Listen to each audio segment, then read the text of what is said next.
What's up, Amit? How's it going today? How painful was Agda for me? Very painful. Would you consider learning it properly? I don't know what you mean. We learned it properly. I don't understand the question. I mean, I think it's on my resume now. It's on Twitter that I did it. I don't understand. Just kidding. Yeah, I actually would. I mean, the issue is, even though I had to use the janky cock IDE,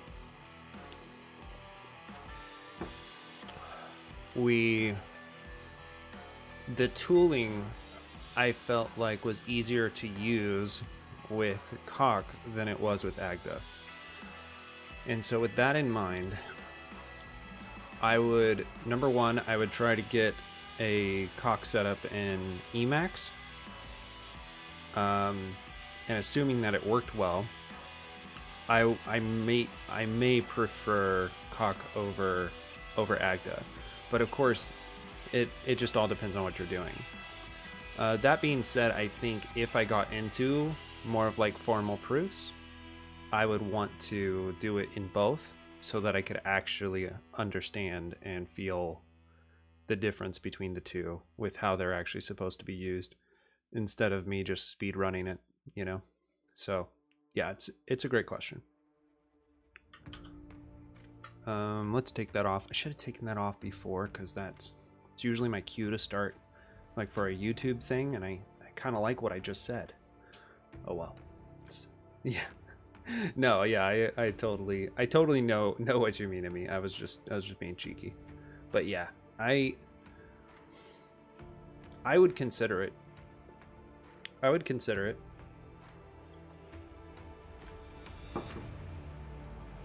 I mean, it would be interesting to see if there's other packages I could easily bring in. Like my buddy, when I told him how hard fizzbuzz was, he sent me this thing. Let me see if I can find it. Oh, I opened it in Chrome. Where did he send it to me? On Slack. Let me find it. 1 second.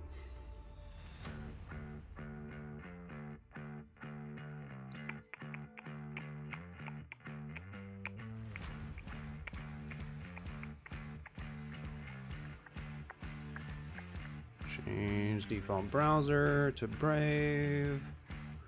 And we can probably open this. Oh man. It didn't open it where I wanted it to. Okay. Sorry. I copied the link.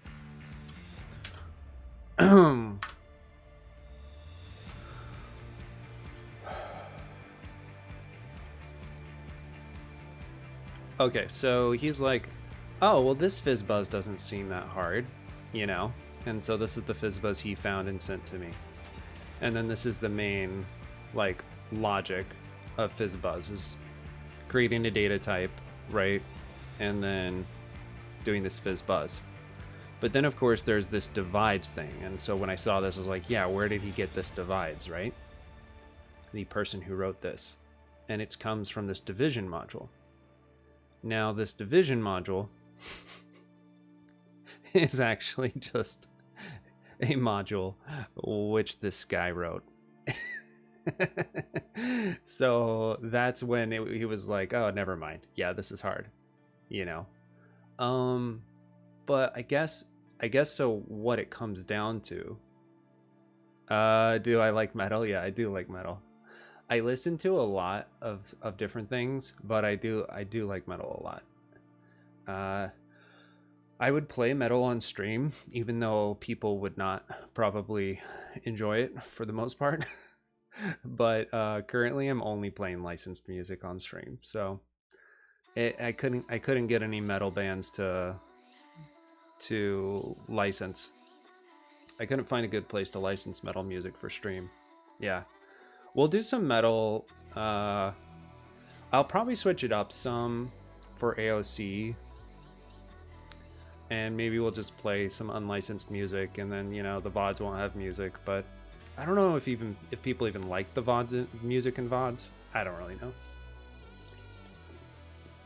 It's like, it has a vibe, but I don't know what's actually better. I didn't think through it. I really liked the idea, like, I really liked the idea of artists getting paid for me playing their songs on stream, which is kind of why I did this. And they had artists that I like, mostly in the post-rock part, which is probably one of my other main genres I listen to. And so, yeah, that's why the playlist is mostly just post-rock at this point, with a little bit of electronic in there, you know. But anyway, yeah. Unfortunately, MusicBed requires a 12-month agreement for $30 a month, and I just decided to do it because I liked the idea of paying artists.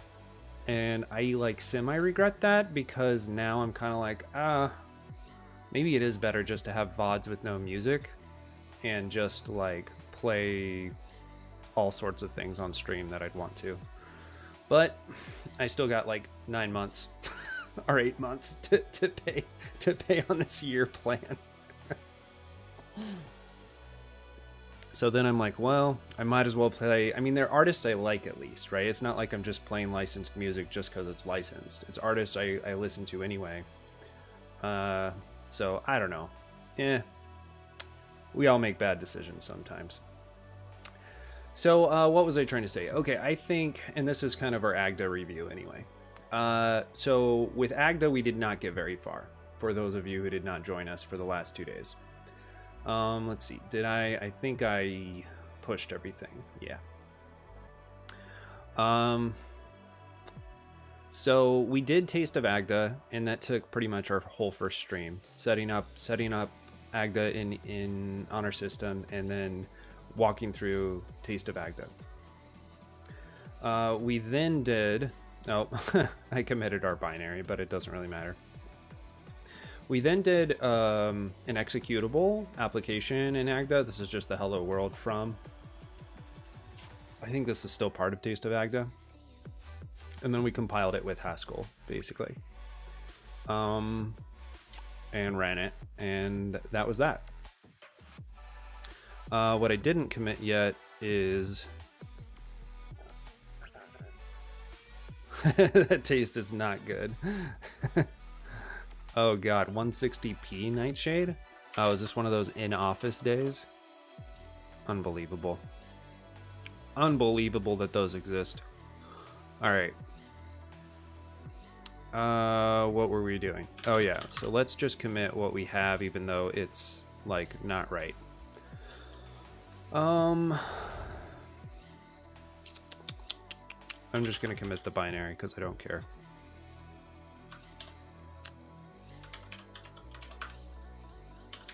Fizzbuzz fail. Okay.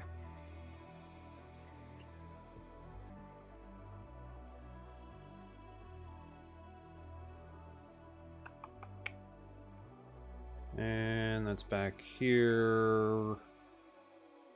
Okay. Right, and then we tried to write fizzbuzz. I tried a bunch of different things, and I just couldn't get most of them to work. This doesn't even work, what our current state is, because I don't think I even got this to work, if I remember right. But, yeah. Watching a Viking tutorial. Fair.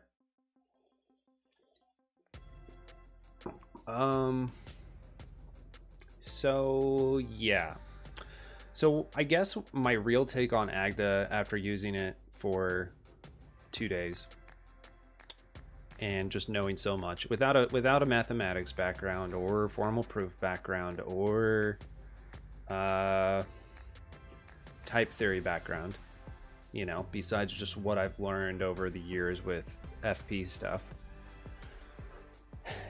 is that if I could just import this dude's module division and there was like an easy way to bring in those modules, which there might be a way to bring in community modules very easily, then maybe programming in Agda would be fine. But if I have to define things and I can't just use like modulo operators without something really complicated and without basically having to create a formal proof, like that's where it would be challenging to do that all the time, rather than just yeah just looking for copy paste. Maybe I am, I don't know. I'm interested to see what we feel like how Idris goes, and we'll see what happens with that. So let's see, let's close out our Agda tabs. Let's open up our bookmark manager and copy all of those into our README. Where are they? There they are. Copy.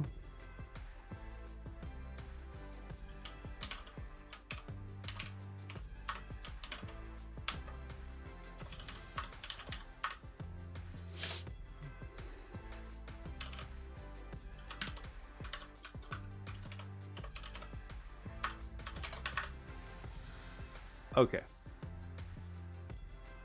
That is what it is for now.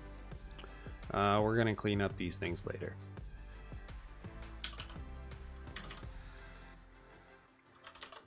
I say that, then I had to at least delete one thing that I saw. Okay. So with that in mind, let's go ahead and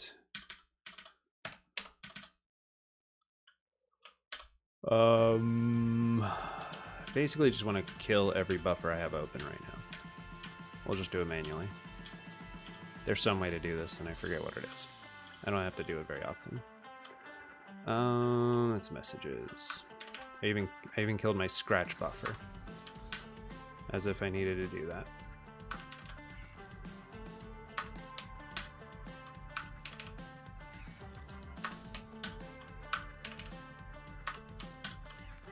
Okay. Can I just like open a new scratch and pretend that it's actually my scratch? Pretty much. Okay, we'll pretend this is scratch.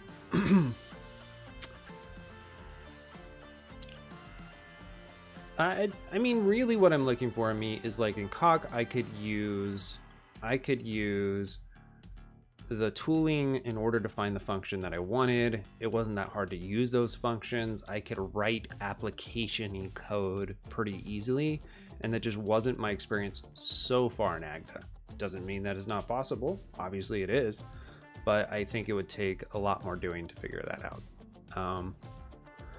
I don't know. I think I'd be willing to give it another stab over a week or two and see what I could come up with on the other side of 1 or 2 weeks. It'll be a while though. Sweet. I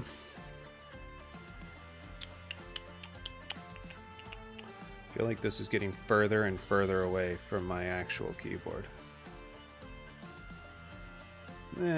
It's fine. It's fine.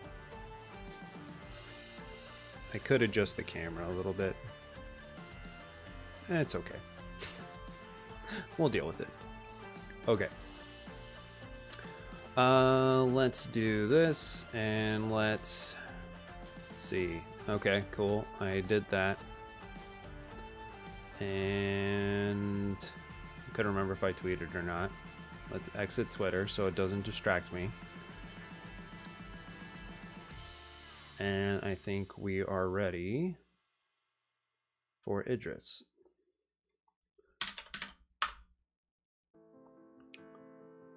That looks good. Okay, Idris the Prophet. Let's try Idris Lang. How about that?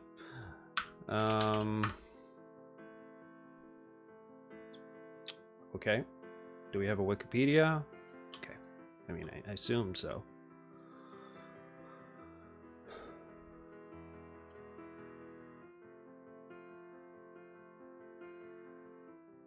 All right, so let's start here because I usually zoom in before we can actually read this. First appeared 2007. So that's good to know. Let's see where we're at. Okay. What's up, Dylan?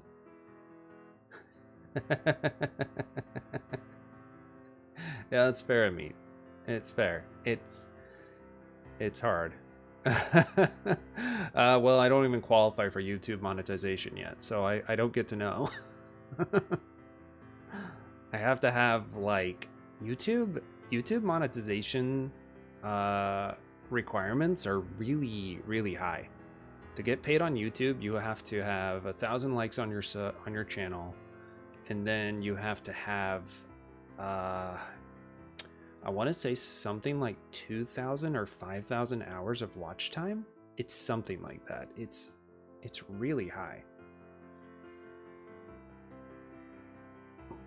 I can't remember exactly. So that's not going to happen for a while, especially because I keep being lazy and forgetting to post these videos. I think the last video I posted on YouTube was OCaml still. So sorry, YouTube. Sorry that you're so behind. Okay, Idris.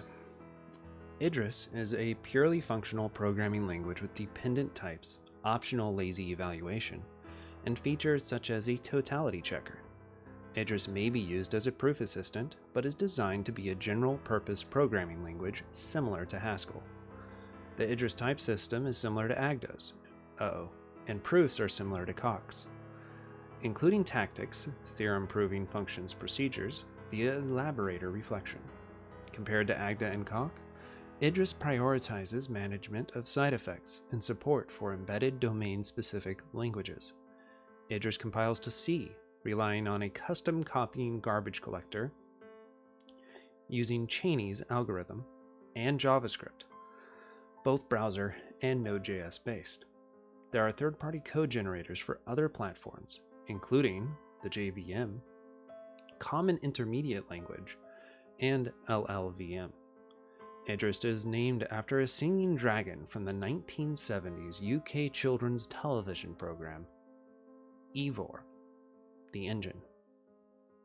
Or Ivor? I don't know. I feel like my Norseness is not getting Ivor right, or Ivor. Can't figure it out. All right, anyway. Wikipedia, done. All right. So let's go here.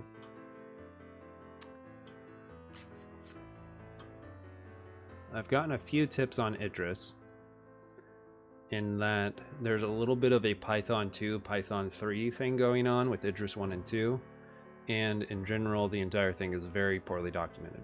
So this should be a lot of fun. Okay, let's just try bumping up text size. Close.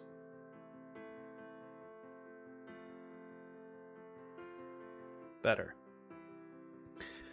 Idris, a language for type-driven development. Idris is a programming language designed to encourage type-driven development. In type-driven development, types are tools for constructing programs.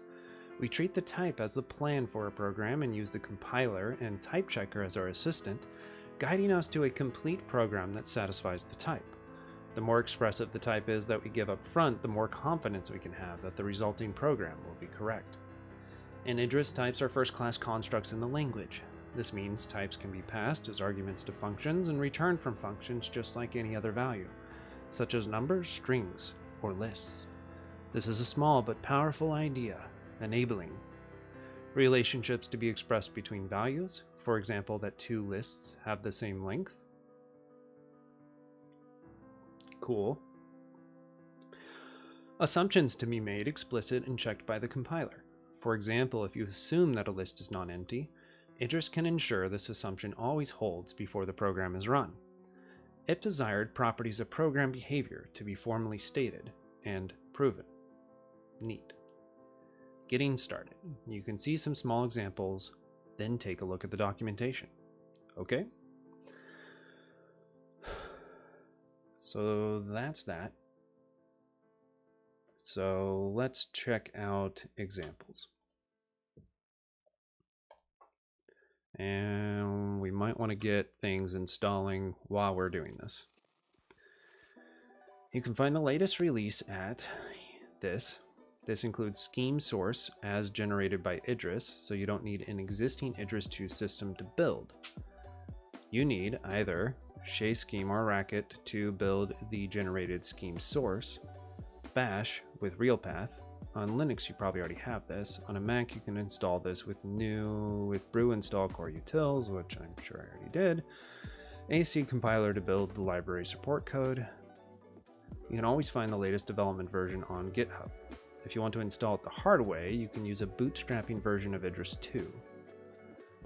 For Idris 1, you can find the source directly from the following places. Hackage has the most recently released version. Okay. The latest development version is available from GitHub. Okay, so we don't really know which one we want to do yet. I don't know.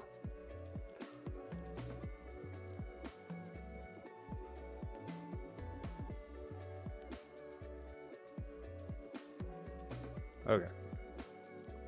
I don't know yet. So let's look at what the examples and the documentation are about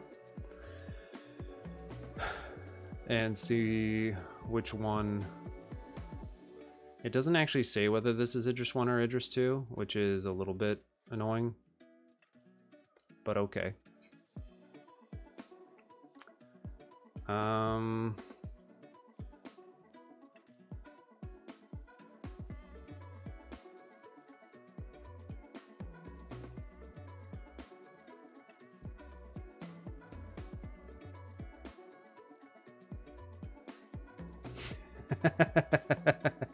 Random between 1 and 2. I know, right? Maybe we should read the changes since Idris 1 to see like just how different this really is.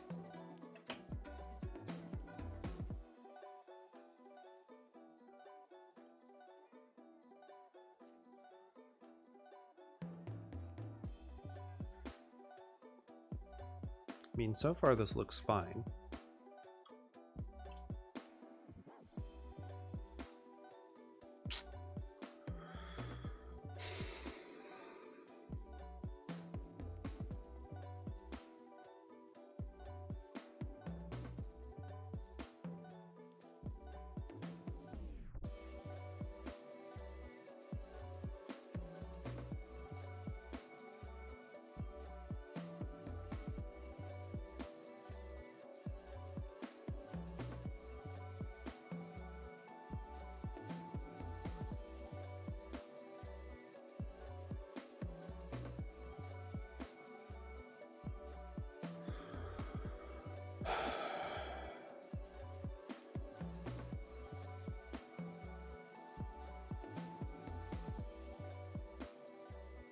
Make bootstrap Racket. We might as well do Racket since we know we have a Racket.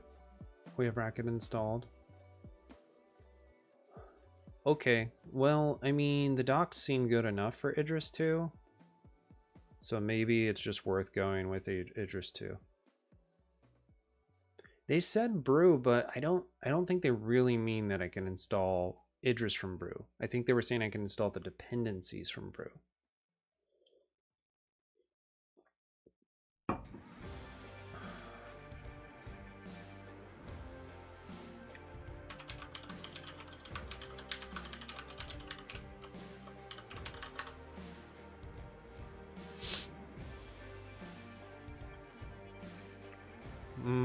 Okay. I mean, it's there.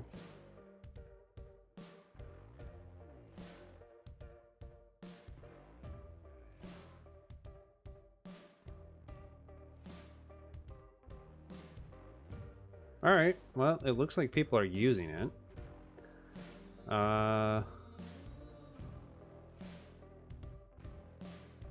Does it tell me what the latest version is? Stable 0.6.0, and what is Idris 2 on?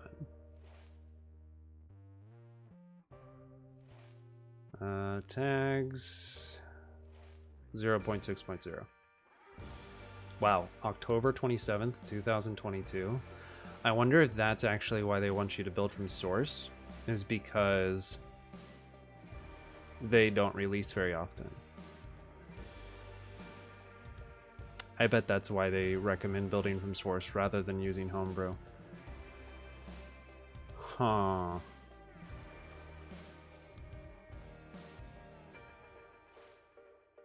Interesting.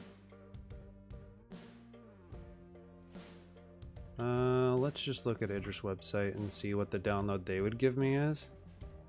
Oh no, they would have just given me 0.6.0. Okay, so then let's just do brew. Good call. Good call, meat.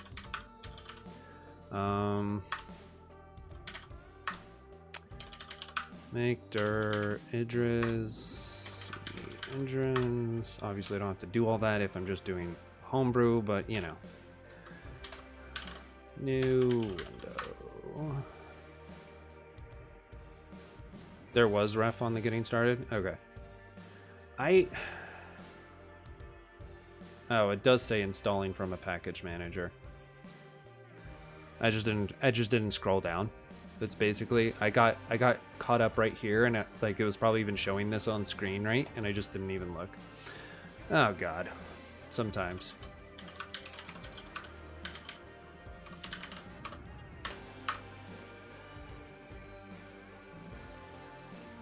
All right. So let's see. While that's doing its thing,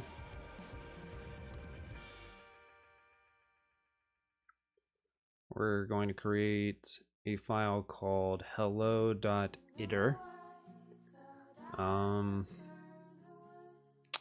So let's do this.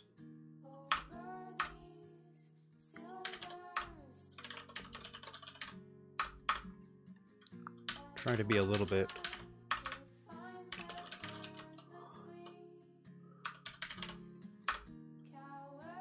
okay. How about it?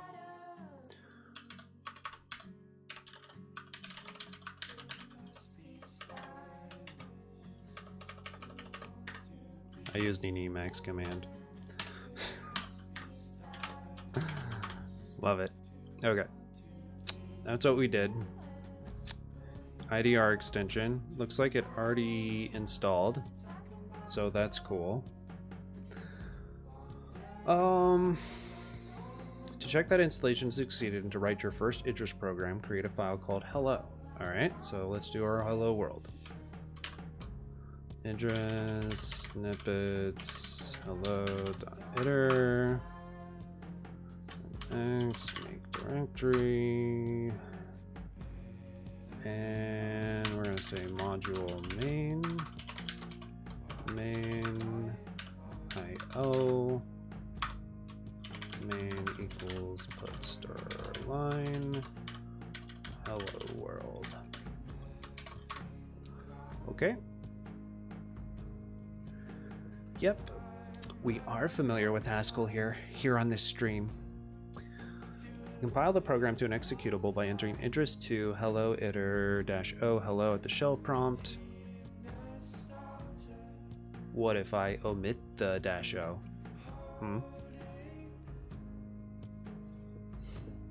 Alright. Since I don't like following instructions.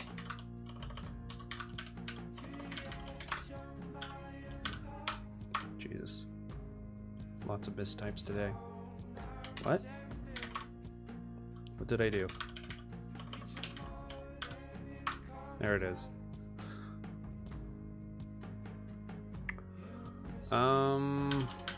Idris hello.iter. Oh, Idris 2.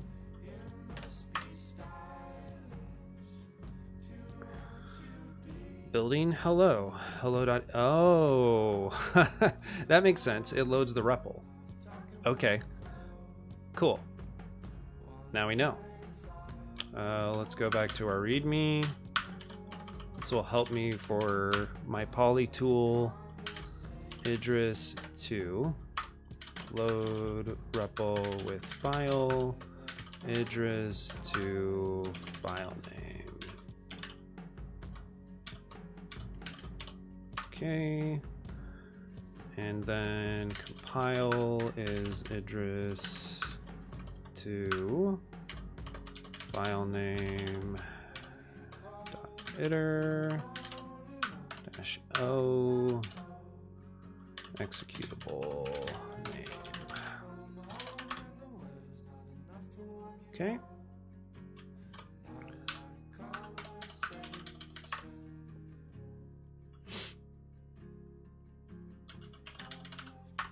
What?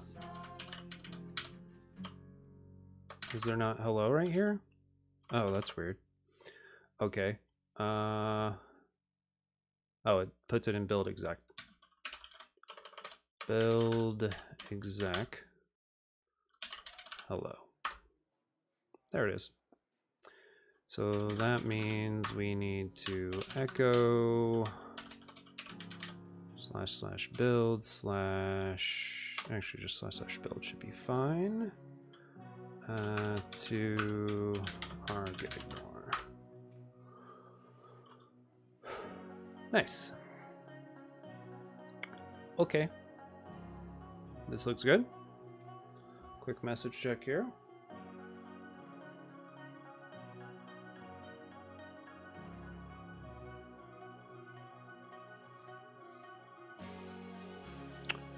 Okay.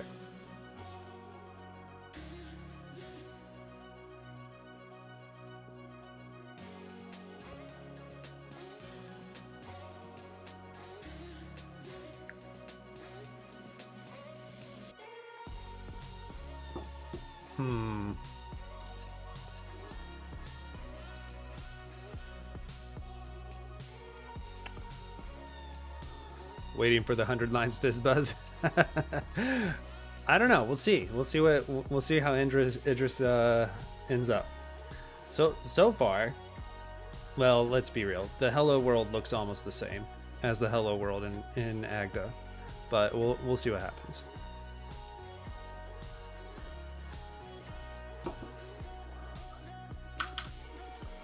Okay, so I don't have any editor set up yet, and I'm pretty sure yeah, I've never had it on my system.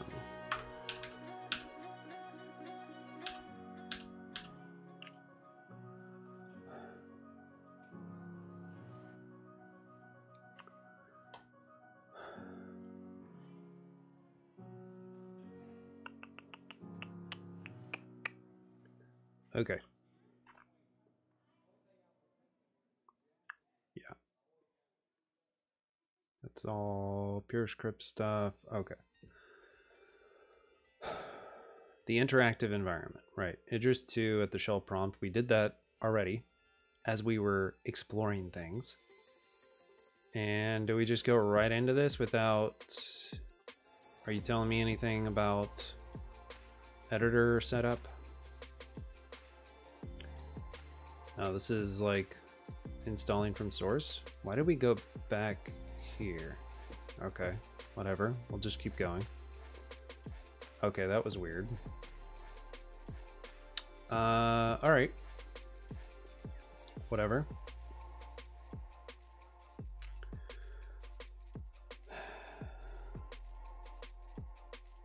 Anything for emacs. Idris to emacs mode. Okay.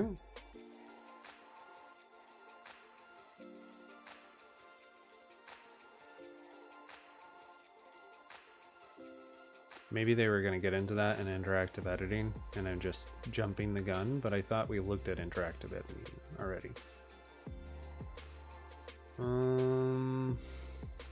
It's right there.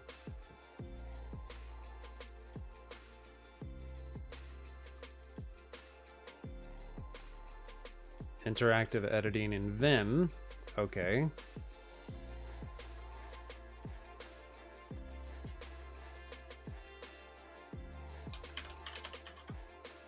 Oh, it's right there. It is just called this. Okay.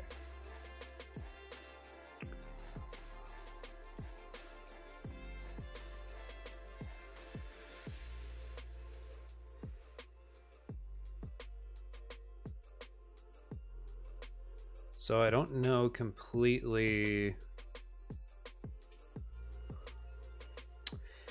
Yeah, I don't know actually, Tamwile. It is a little bit interesting. Like why we need scheme. If it's implemented in Idris. It's a little confusing, but I'm sure we could read about it and find out why. But not today.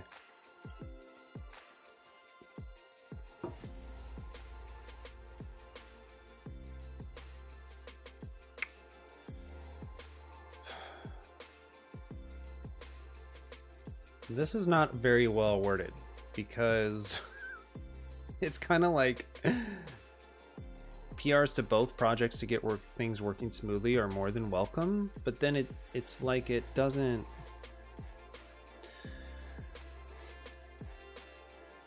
Do they mean by both projects? Do they mean Idris 2 mode? No, this is different. Idris Hackers is Idris mode. Idris Community, Idris 2 mode. Okay. Looks like the last change was October 18th, 2022. Maybe that's fine. The last change here was August 2nd. Okay, let's read their README real quick.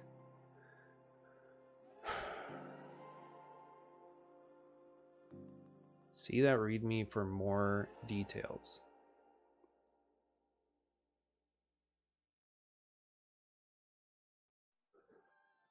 I got the joke, me. I got it.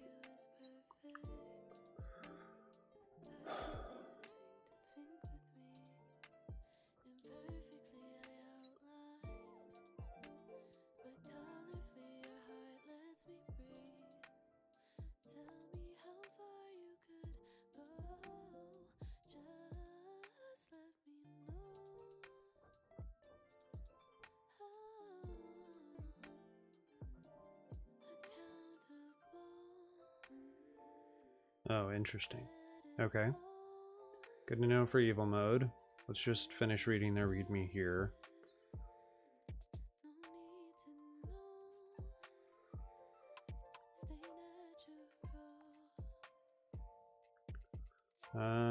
Sure.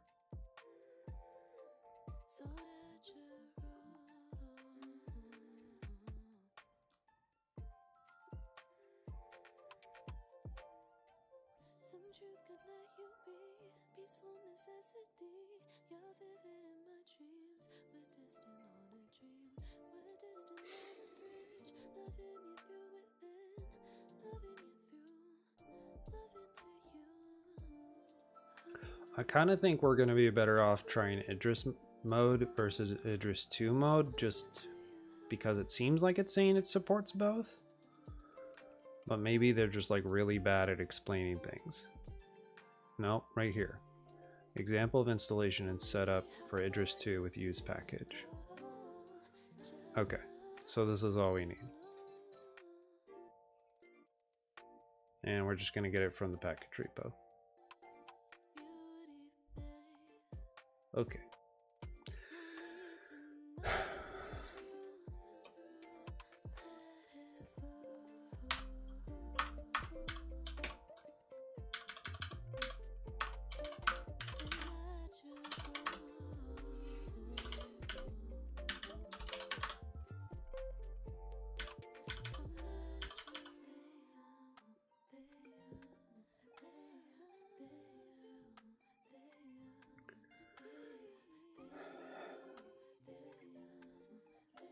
Taken from Idris Vim. There is emulation for Idris Vim commands in Idris mode. To enable the support, please install the evil and evil leader packages from Melpa.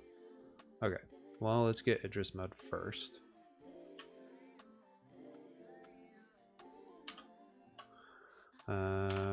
Package initialize.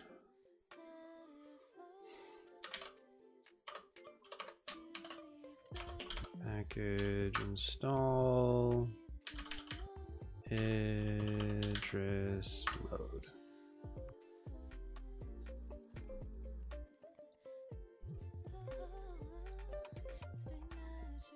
We did a refresh recently, so yeah, this is getting August 2nd, 2023. Cool. Let's see. Install the evil and evil leader packages from Melpa, and then add Idris define evil keys to init.l. Okay. So we can do this, and then we'll just put it underneath. Should be fine. There's probably a nicer way of doing that, but good enough for me. R is reload file, T is show type, add initial pattern match clause, case split, add with clause, add missing pattern match cases, proof search, show documentation. Okay.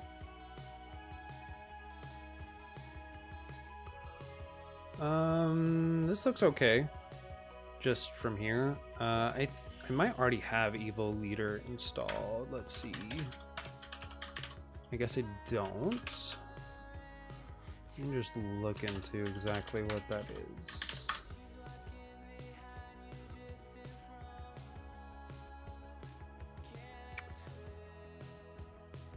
Oh, okay. I don't know anything about this. So you Vim people probably know what this is.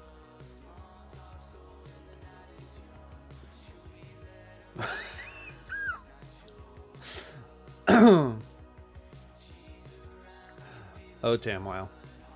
I assume you're being ironic and funny. Yeah, you Vim people. Evil leader provides the leader feature from them, provides an easy way to bind keys under a variable prefix key. For an experienced Emacs user, it is nothing more than a convoluted key map.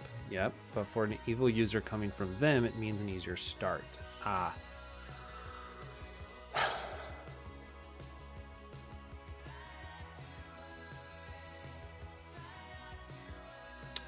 I don't think I want all of this.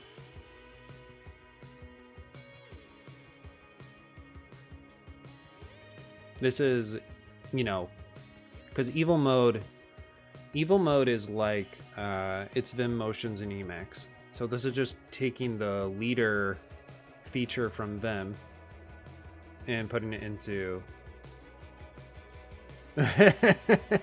No, you're good, Tamwile. Yeah. I think you guys are just both being funny. There's a lot of that in here. Right. I don't think I want to deal with this right now.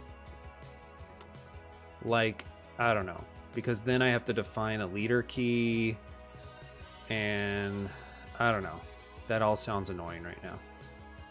So we're just going to use Emacs keys for now.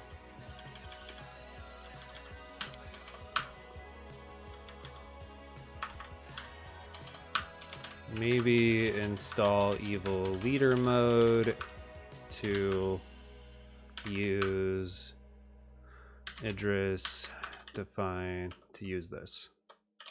That's good enough. I don't need to spell that out for me too much more. I'll most likely remember what that means. Okay, this was Idris 2 mode, which we decided not to use.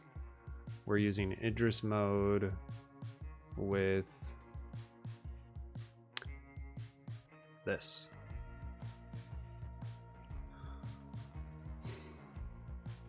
The thing that I don't like about this, do they have another place where they're defining them?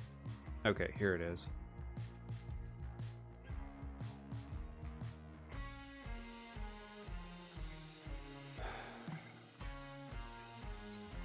Like, where are you defining all your keybinds?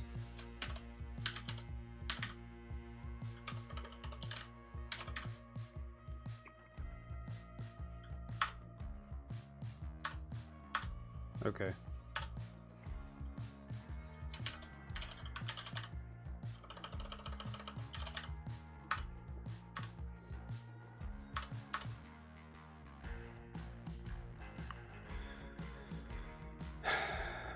I don't like how they did their docs. Get the type for the identifier under point. CCCT. Okay, so this is what I'm gonna have to use for now, and Vim mode might screw some things up. but for the most part, things under CC are not messed with in evil mode, so we should be okay. All right, so now we're just going to make sure that this is being used. Eval region, make sure that we're using Idris 2. And now if we go to our Idris file, I might have to reload the buffer.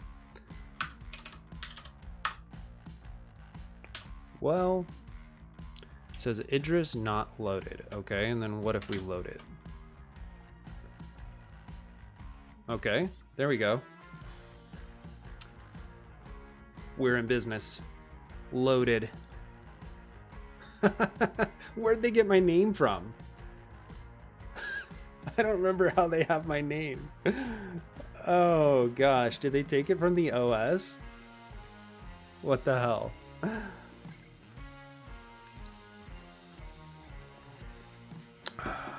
Well, thanks, Idris. I'm glad that you believe in me.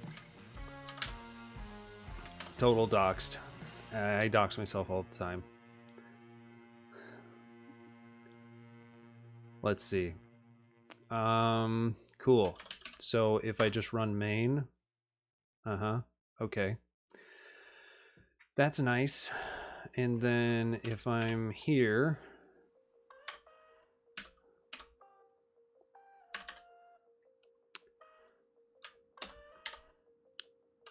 okay, we got types. Okay, this is looking pretty good.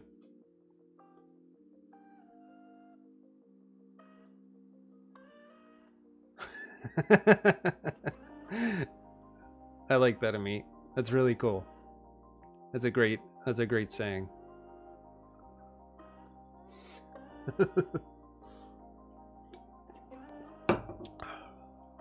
Rather take it everywhere else. Oh, okay. I'm tired of standing up. I've been standing up most of the morning. Let's sit down.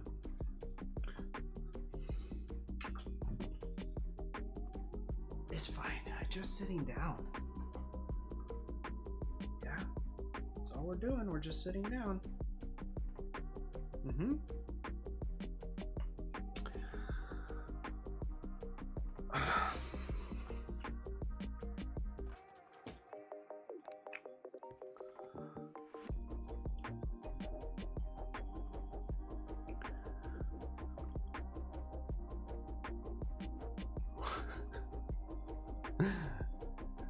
Okay. It has double meaning, yeah. I feel like that's true for a lot of oh. Dylan, I thought you just meant like computer science in general. I was like, huh, I kind of get it. It's funny. Yeah, I hate CSS too. That's why I refuse to touch it. I will do HTML.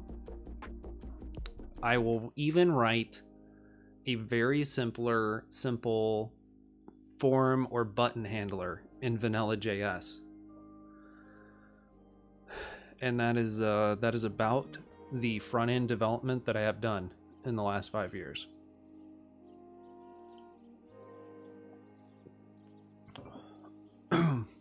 Yeah, I used to be good at CSS. I used to be awesome. But now I get what Tailwind is, but like I barely know what it is. Like I get it just because I've watched some people, but like I'm completely out of it. Yeah. It's like what Bootstrap used to be, basically. It's the current Bootstrap plus more. That's the way I think about it.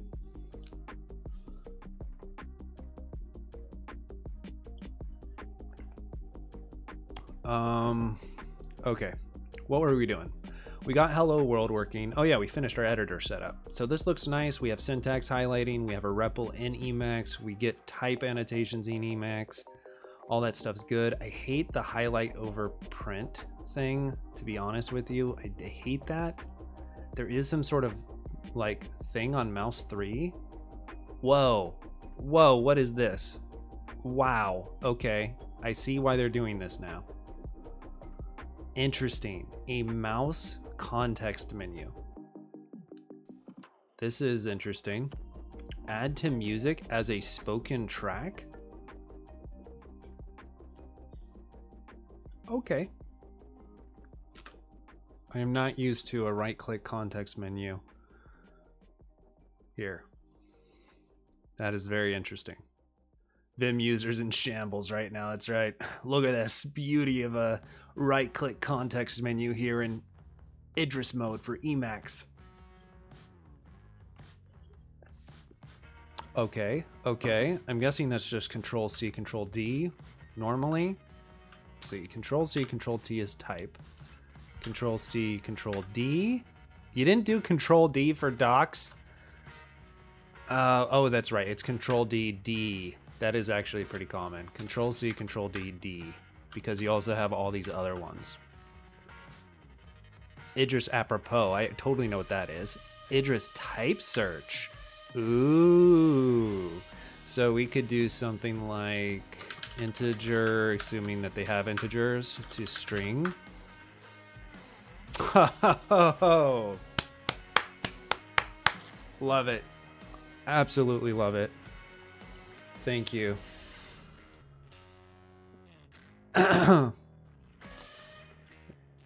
Where's your control button?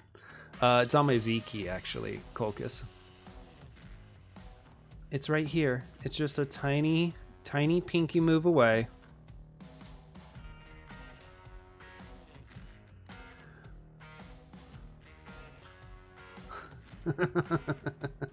Yeah, Hoogle in the computer. Exactly. Yeah, double D's. No, I don't like... let's see. Should we talk about my layout real quick? Not to say it's perfect. Let's see.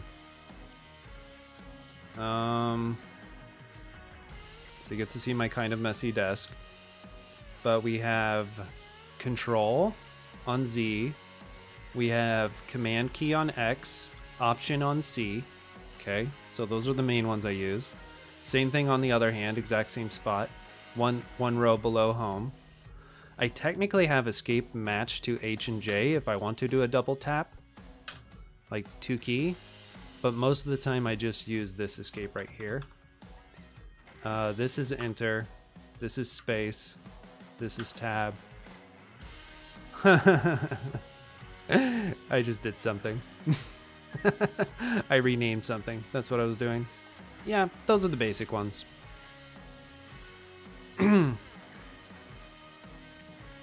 I renamed my zoomed keybed zine. You get used to it. I can still use my laptop keyboard just fine. It's partly why I didn't do that crazy of a layout.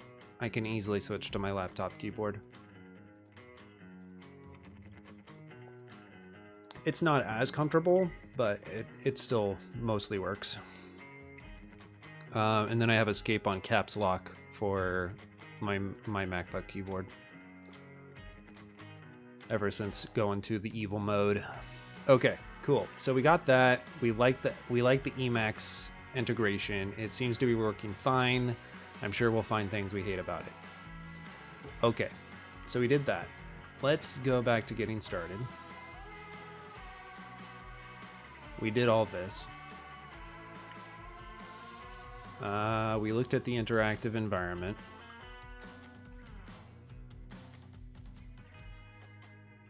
Oh, I see. You have :T for main, very similar to Haskell REPL. :C actually compiles, neat. And then :Q, bye for now. Okay. Got it. We don't care about Windows. Let's just get into some primitives. Int integer and double for numeric, car and string for text, and pointer which represents foreign pointers, It's probably for C interop or something. I don't know. Several data types declared in the library, including bool. Enter the following into a file, prems.iter, and load it into the Idris interactive environment. I'm not going to do that, but I get your point. Okay, so far this is very Haskell-y. I like it. I like it. Not far from Haskell at all.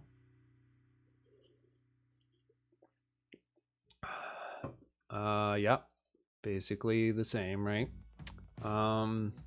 Data types are declared in a similar way and with similar syntax to Haskell. Natural numbers and lists, for example, can be declared as follows. Data equals Z, right? SNAT. We're back into suck. Data list A equals nil. Cons A list A. Yep. Data type names cannot begin with a lowercase letter.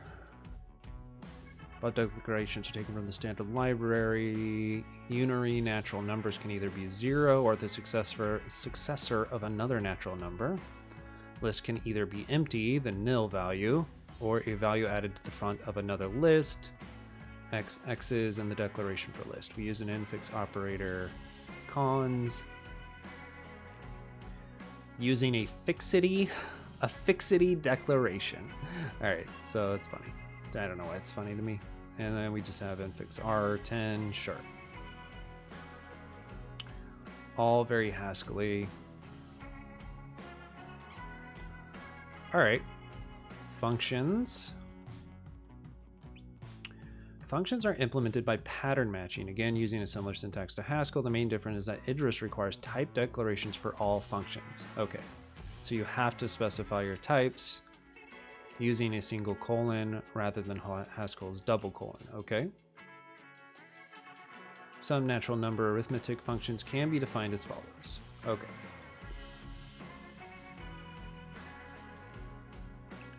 So this is if you wanted to use nats, which ideally I can just use like integers because I think a lot of times the interface is a little bit simpler, but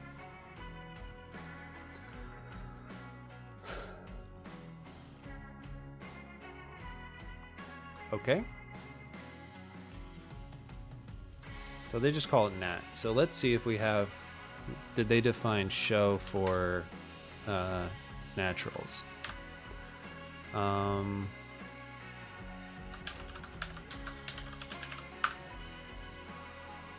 Okay, they did. So never mind. It may not matter to use integers versus nats.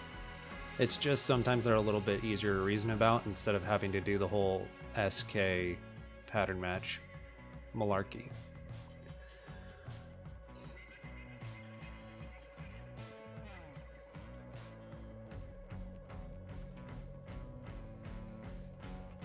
Okay, so convention, data types and constructor names begin with a capital letter. Functions are lowercase. Got it. Where clauses. Okay. Functions can also be defined locally using where clauses. For example, to define a function which reverses a list, we can use an auxiliary function which accumulates the new reversed list and which does not need to be visible globally. Okay, yeah, that's just basically the same thing as Haskell, right? Case of is LT of yes, no.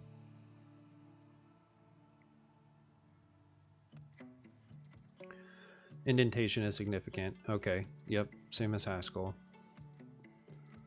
Foo x equals case is LT of yes, x times 2, no, x times 4, where data my LT equals yes or no, is LT returns a my LT, and is LT if x is less than 20, then yes, else no. Okay, so let's just think about this for a second.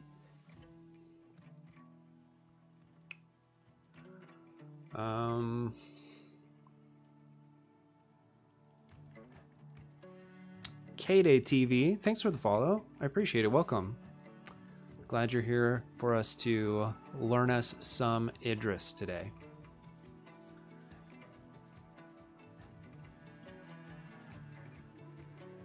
Natural range from 1 to infinity, but integer can have negative numbers. Is that true for Idris? Natural? Yeah, I believe that would be the same. I didn't actually read that, but that is what it is in all the other ones, right? I mean, they include 0 as a nat, right? But it's like a special case in some way, right? But yeah. So you have nat 0, etc., etc. Should we do some doggo time? Okay. Let's see what doggo wants.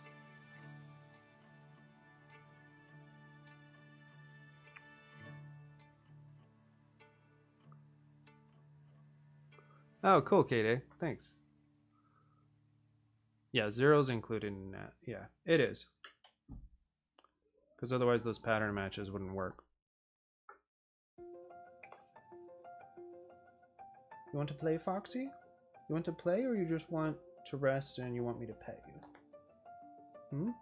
Oh, were you sleeping? He was sleeping, so he's like, why'd you wake me up? I had my snout in my ass. It was just the perfect position. Why is that the perfect position, Pup? Hmm? Yeah, that's his sleepy, just woke up face. All the lines. You just want to go back to bed?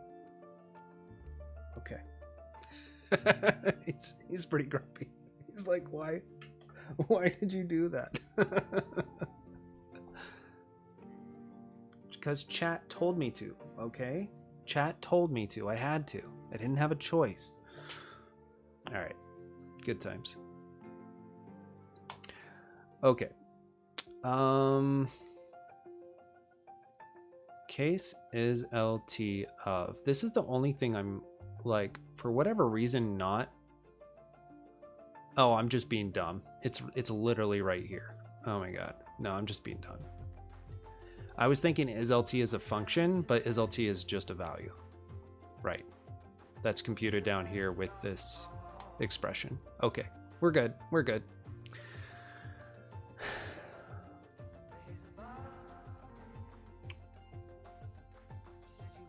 Okay, even to bool, even z equals true. See, here's 0. That's their little... you could see... Yeah, I don't know. I will say at least in, I believe in all 3 of these dependently typed languages, 0 was included in nat. But like, I don't have a strong math background, so I'm not saying that that's correct or incorrect. You guys can argue about that in chat.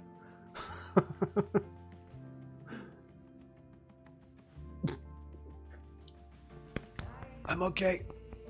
I'm okay. I almost died. Almost died taking a drink. Okay. All right, we're good. Just glad I didn't spit that out over the mic. That would have been bad. Okay, we made it. Here's another example of how this works in practice. Even to bool, even z equals true, even sk equals odd k. Right, okay, so then they're using odd as a function because it's defined as a function here. Okay. Number of characters, huh? Odd nat to bool, odd z equals false, odd sk equals even k. I will say, like, as somebody that likes Haskell and is like pretty comfortable, like, not that I'm great at Haskell anymore, but like pretty comfortable with the syntax, this feels a lot more like comfortable for me than Agda did. So even though Agda's like written in Haskell, compiles to Haskell, you know, all those kinds of things, this just feels like Haskell with some extra features added on top for the most part. Now, obviously, there's differences. There's probably things that this doesn't have that Haskell does, like, for instance, type inference. But, you know.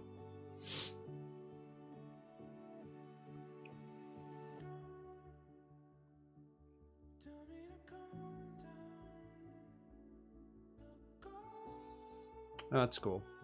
And then they just test that. Okay, that looks fine. By default, functions in Idris must be covering. That is, there must be patterns. Yeah, so exhaustive pattern matching. You can override this with a partial annotation. Cool.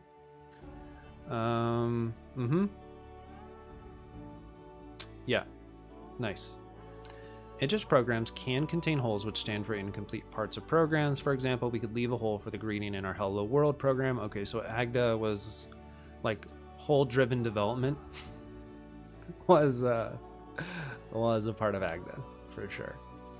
The syntax greeting includes a hole which stands for a part of a program which is not written. This is valid Idris program, and you can check the type of greeting. Okay.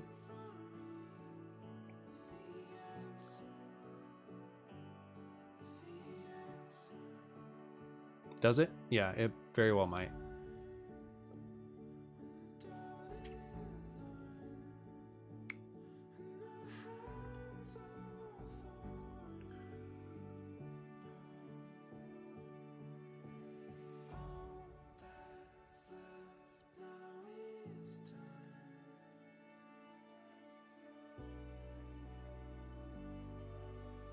Yeah, that's great.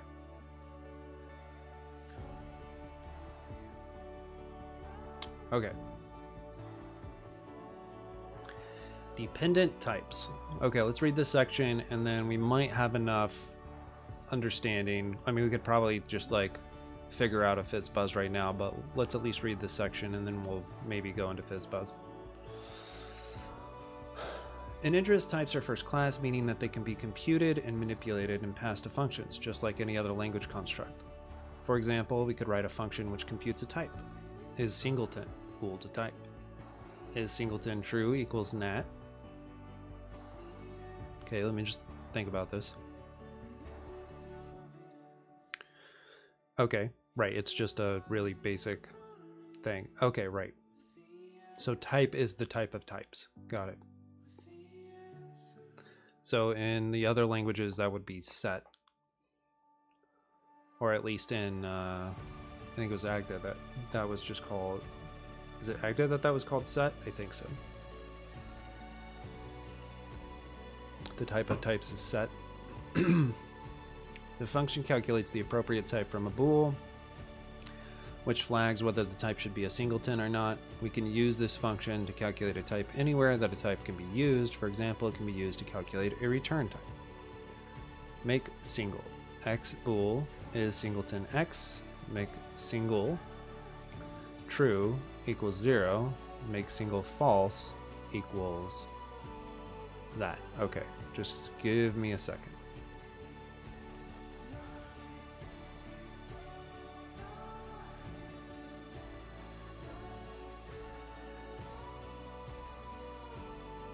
For some reason, I'm not processing how that works. Maybe we should just write this out.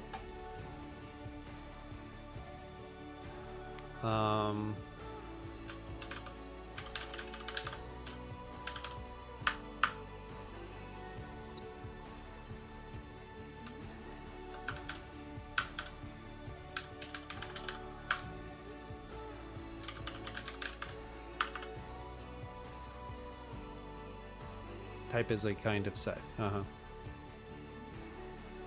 Right.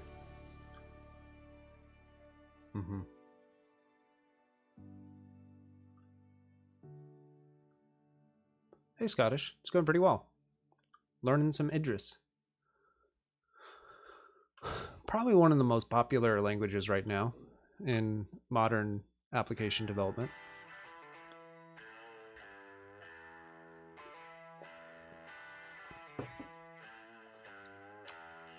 Totally lie. Okay, so let's try this. Is singleton bool to type? is singleton. True nets is singleton. False equals list net. It doesn't like that? It doesn't? How does that not match? But my module main didn't match hello.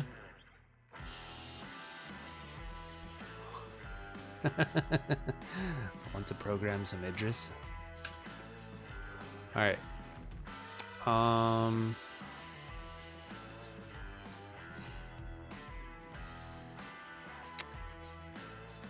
It's a little confusing.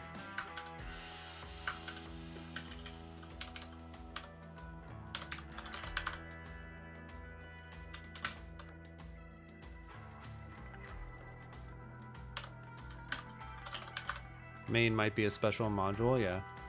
Okay. Let's just see. Dependent does not match file name dependent dot iter.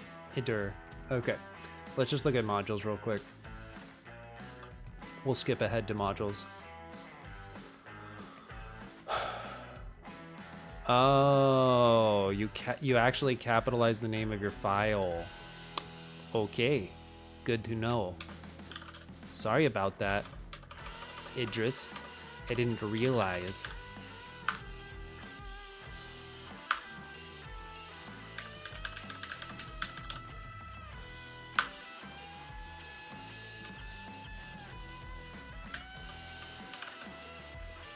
That didn't work. Why didn't that work? Okay, it's fine. We'll just do it in the terminal.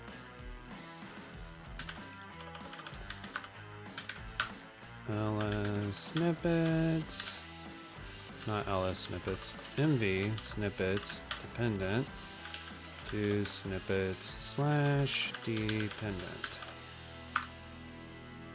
Okay.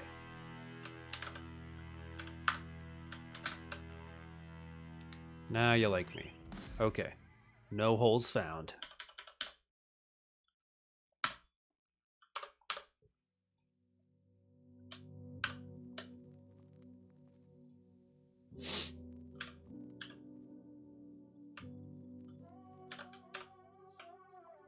Nice.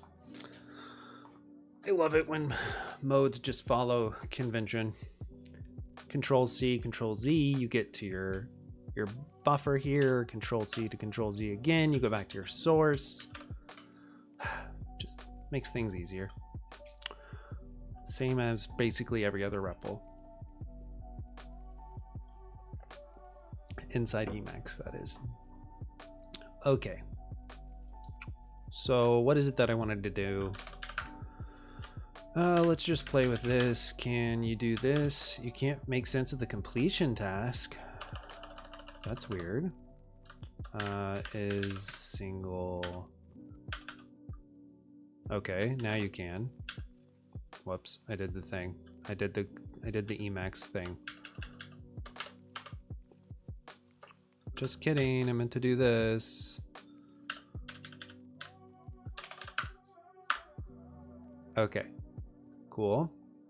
And then if we say is singleton true, we get nat, and if we say is singleton false, we get list net. Okay, that makes sense. That's totally fine.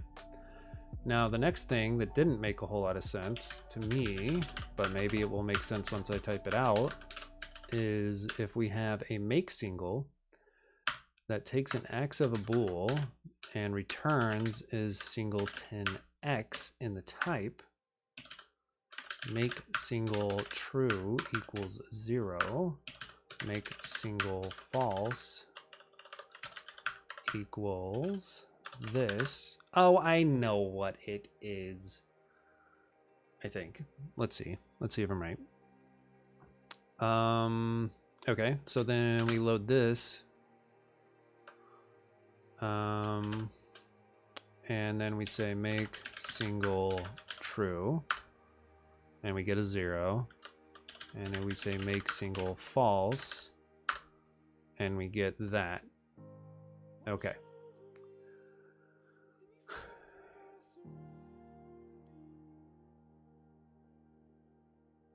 Yep. Wow. I get it. Okay. I'm sure chat is far ahead of me at this point. But here is an example of this dependent type, in that you are passing the value that you've put into the function into this function that actually just returns a type. And thus, based on your parameter, the only type that this function can return if you give it true is a type of nat, and the only type that it can return if you give it false is a type of list of nat. So usually we would do like a union type, right? We would do, I don't know how to do this in Idris. I'm guessing it's similar to Haskell, but we would say something like singleton equals nat list nat, right? And then we would use that as our return type here. But that's not as expressive, because actually we're saying, no, whether we want to return one of these is dependent on one of the values that we're passing in. Big thing is that is singleton at the end of the line is singleton x at the end of the line beginning with make single. I don't know what you mean. I mean, I know what you mean. Like, obviously it's right here. But basically, we're able to create this like polymorphic type, right? Like polymorphic return type using a value that we've passed into the function, which is pretty cool. So what I'm interested in then is right. So we have this in our, actually we have it in our REPL. So we can just go into our REPL, and if we say, right, yeah, exactly, Tamal. Yeah, that's what I just got through saying. But maybe, yeah, maybe that's not, yeah, that's probably an easier way of saying it than what I said. So you have a function in the type signature of another function, and that's only working though, like that would only work because this function returns a type, right?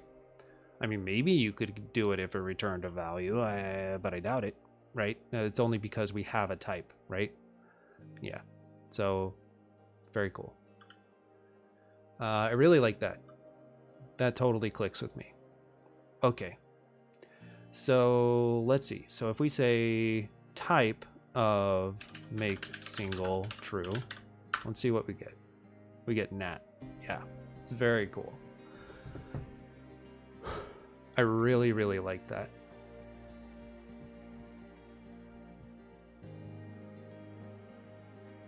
Yep.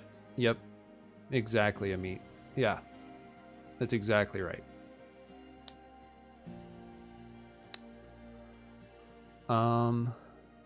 Yeah, that's super powerful. It's a really, really good example of like a type-driven development. Wow.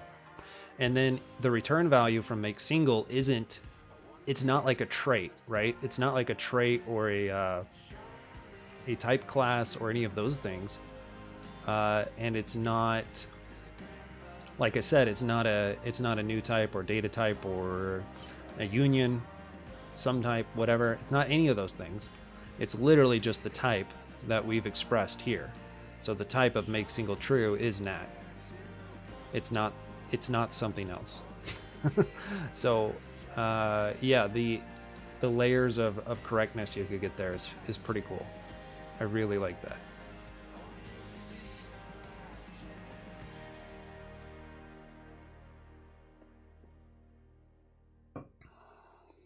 Okay.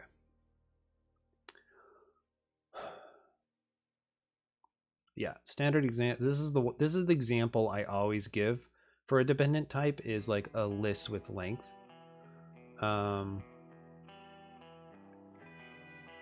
But I really liked, I can't remember who said it the other day, but like, you know, an integer between 5 and 25, very good example of like a dependent type that you could do.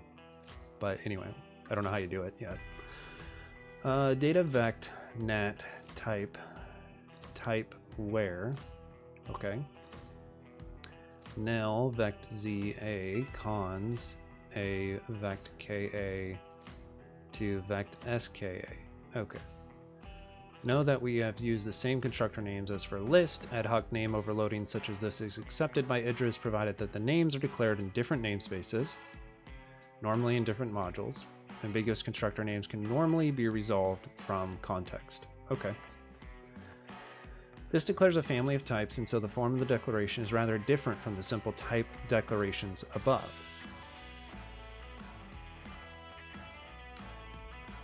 Yeah. If Python has strict type checking at runtime, you could operate on types, and it'll eval type expression and constraint values. Okay, yeah. Right. The main difference here is, of course, this is checking at compile time that we're using it correctly, right?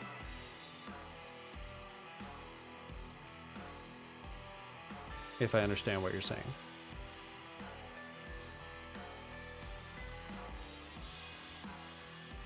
Okay, so this declares a family of types, and so the form of the declaration is rather different from the simple type declarations above. We explicitly state the type of the type constructor vect. It takes a nat and a type as an argument. Yep. Where type stands for the type of types. We say that vect is indexed over nat and parameterized by type. We say that vect is indexed over nat, oh yeah, sure, and parameterized by type, sure. Each constructor targets a different part of the family of types. Nil can only be used to construct vectors with 0 length, and cons to construct vectors with non-zero length. In the type of cons, we state explicitly that an element of type A and a tail of type vect Ka, i.e. a vector of length k, combine to make a vector of length sk. So if you're familiar with Rust, probably the easiest way to think about this is the type parameters you provide to the array type or slice type, since those are fixed size list-like types.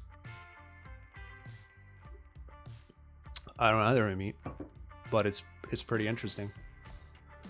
I mean, I can kind of see how it would in this case, right? Because if now that I have, like if I say v equals make single true, I might have to say let, I don't know. Dang it. Nope. That is what I want. Why is it being weird? Expected in? Oh. Do I really just not know how to specify a value in here? Did we not get that far?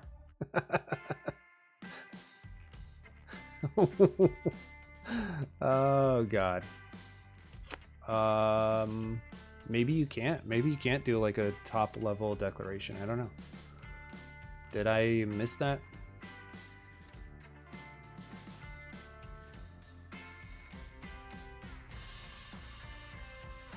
Yeah, the values come dynamically. Yeah, correct. Yeah. So you know what I'm trying to say anyway, without me having to type it all out. But yeah, I don't know. I don't know. You basically would have to, you know, if you're serializing data or something, right, into Idris, like you get something from a request, you would then have to have a function that takes, say it's JSON, right? It takes a JSON number And if you wanted to make sure that it's between 5 and 25, then you would have to have a function that narrows that type, right, to an integer that's between 5 and 25.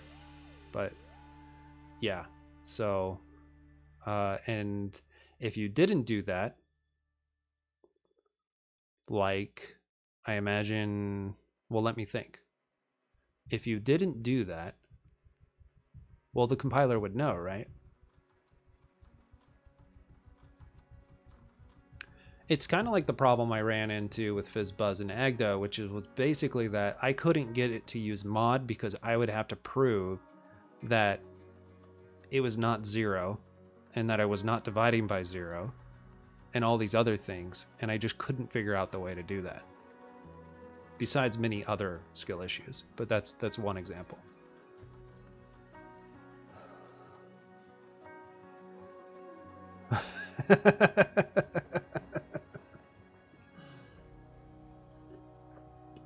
Yeah, it's MWow. Exactly. I know. I don't even know how to bind a value yet. It is funny, but that's kind of why I'm like, do you not bind top level values? Because if you do, like, if you can bind top level values, then usually you go over that before you go over functions. But yeah, I don't know.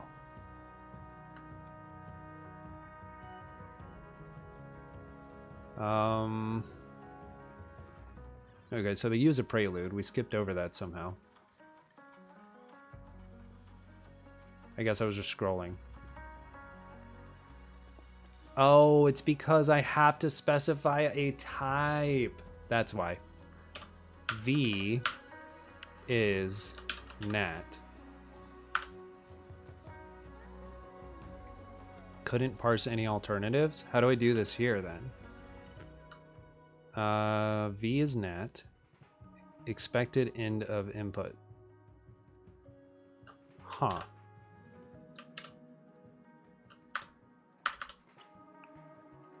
Their REPL's kind of killing me right now. Let's try this. I saved this, right? Let's see if the REPL outside of emacs is behaving any differently.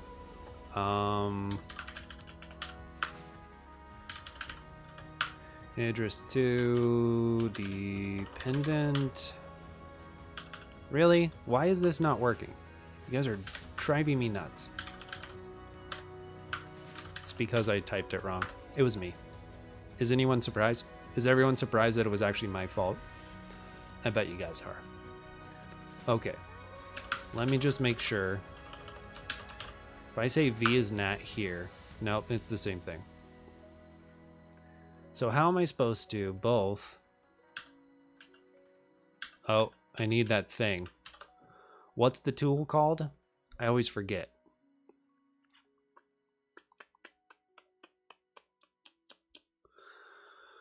Oh, I have it in my Guile. I think it's in my Guile stuff. Guile. Ice 9 read line. No, that's not it.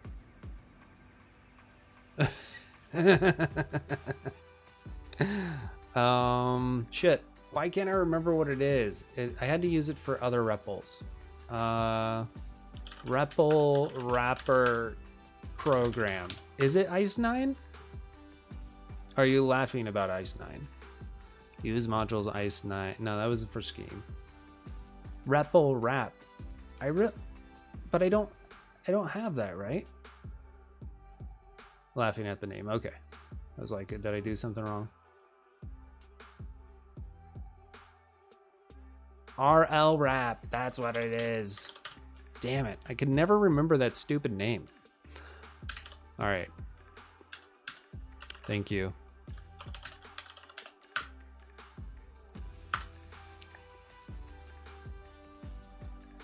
This is literally what I'm going to do right now. 1 second.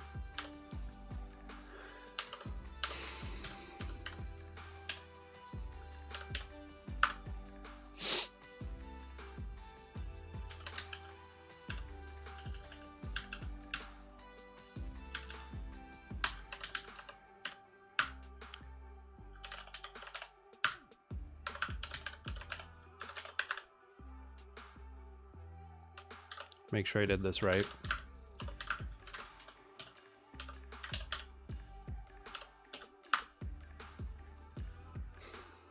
Because I always want to say REPL wrap. Really? I didn't do it right? I always do this wrong. Is it just... should I just do this? I always do these wrong. But oh, maybe I don't even need to do that. Maybe I can just do REPL wrap equals RL wrap. I'm not good at these sorts of things. Big surprise. Let's just try this. See what happens.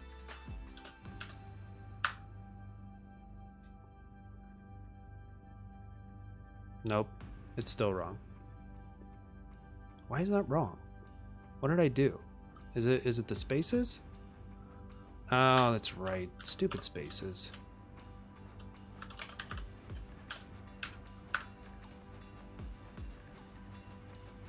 It was spaces. Okay. Nice. Okay. Now I can call it whatever I want. And we can actually get the thing that I need. Yeah, I know. Many problems with my tooling. Many problems. Okay. So we're back to this. We loaded dependent again. And then while I still got the same error, so can I press shift enter? Like I don't get how I'm supposed to do anything different.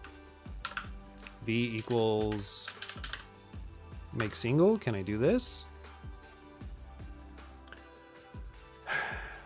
Unbelievable. Unbelievable me. Okay, whatever. I can't figure it out. It's fine.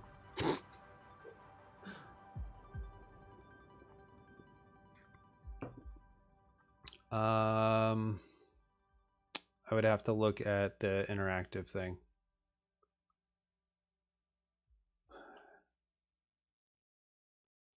It's like an emacs. Yeah, that makes sense. Let me check. Let me check messages here real quick.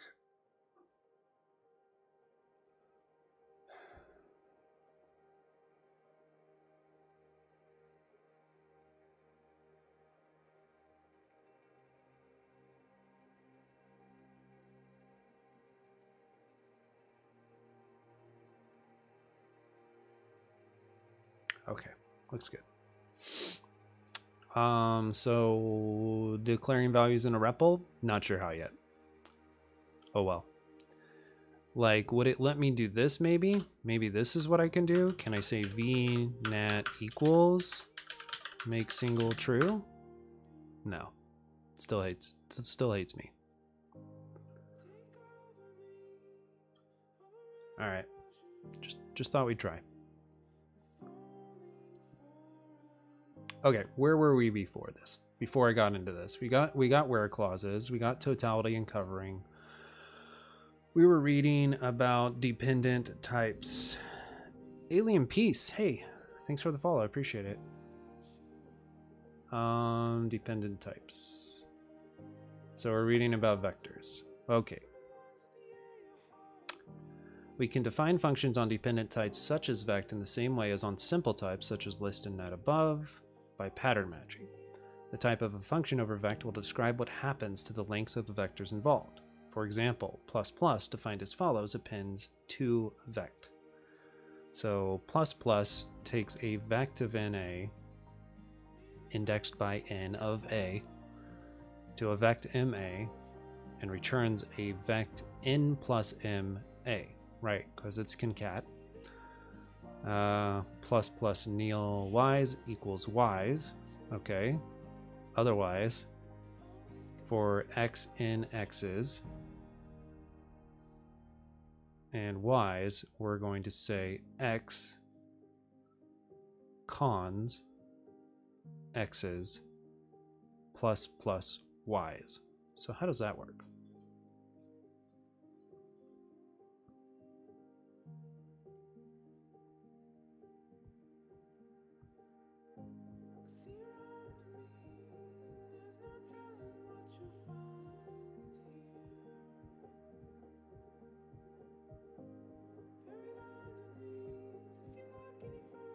Not sure how that works.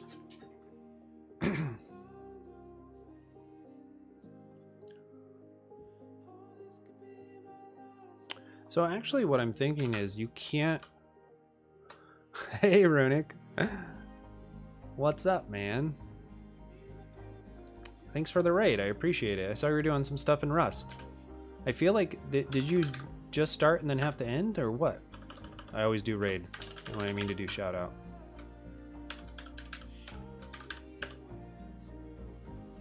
Maybe I just wasn't paying attention to my phone. That's probably what it was. What were you up to? Seems like you've been back at the Rust lately. Yeah, give Runic a follow. He does quite a bit of Rust stuff. He's getting back into the streaming.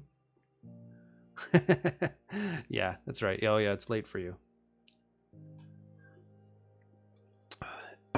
It is late for you. Building a compression utility with Rust. Sick. Very cool. Yeah, I wish I could have caught a stream recently, but haven't been able to. But yeah, hopefully I can soon. It's awesome, man. Great. Thanks so much for the raid. Hey raiders, I'm Meta, me. Either of those is fine. You'll see my first name here and there because I can't help but dox myself. Yeah, you took a break. Yeah, hope everything's good with you. And I think it'll you know, hope going into the holidays is nice. You guys are getting nice weather out there. All that stuff. It's cold here. It's terrible. It's terrible weather. Not cold to most people, but cold to me. Yeah, I'm Meta. I've done a bunch of stuff in Rust too before, in the before time. We were doing data structures in Rust. You can catch up on that there if you want to. But right now, this month, we've been going through 12 different languages in 4 weeks and just spending a couple days in each language or so, exploring the language, figuring out the syntax, getting the developer environment set up, and writing some simple programs. We are actually at the end because it's the end of November. So we're on our 12th language, which is pretty cool. Who knew? Who knew I would actually finish something? I guess I don't have the GitHub up, but there is... Oh yeah, I think I put it in here as a command. Come on, Nightbot. Come on. Come on, you can do it. It's fine. There you go. Yeah, senior intern status coming up. So these are the 12 languages we did. C, C++, Zig, Scheme, Common Lisp, Racket, Standard ML, Haskell, OCaml, Coq, Agda, and Idris. And we are finally on Idris. This is definitely the most esoteric week. Academic, aka many skill issues, and I'm completely lost most of the time. But it's been a lot of fun. And we wrote fizzbuzz in every single language except I failed to do it in Agda yesterday. Oh god. I think we're going to be able to do it in Idris though. So 11 out of 12. It's not bad. So you can see the fizzbuzz implementations in the GitHub if you want to. Where we could, we wrote some other little snippets, and we actually wrote like web libraries or web APIs. So we have like a little hello world HTTP API. Let's see. Is it in source? It's somewhere here. It's probably an HTTP service.c. Yeah, look at this. Look at this beauty. Absolutely beautiful web API in C. So gorgeous. So yeah, that's what we've been doing. Thanks again for the raid, Runic. And right now we're in Idris. Idris is very inspired by Haskell. It looks a lot like Haskell, except it has dependent types, and so it lets you do interesting things. Here we go, Meet. This will help. Let's go to Haskell. We'll just go to Hello World. We'll go into source. Go here. And you know, this feels better, right? Are we happier now?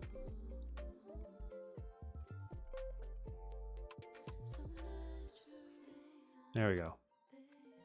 That feels good. That's simple. That's nice and simple.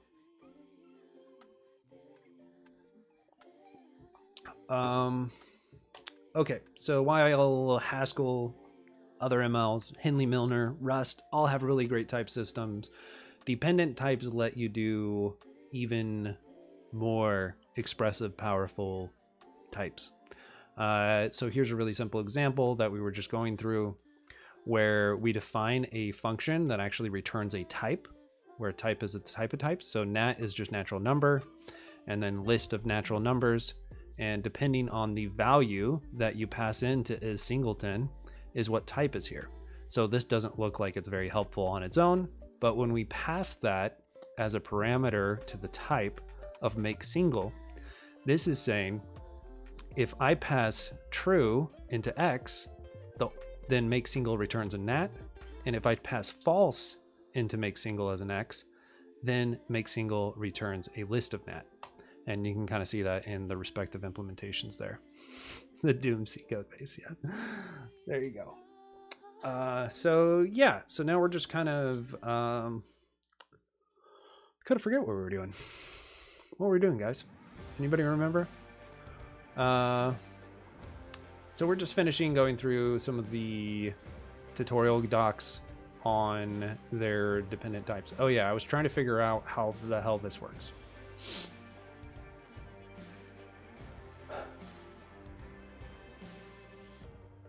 Okay.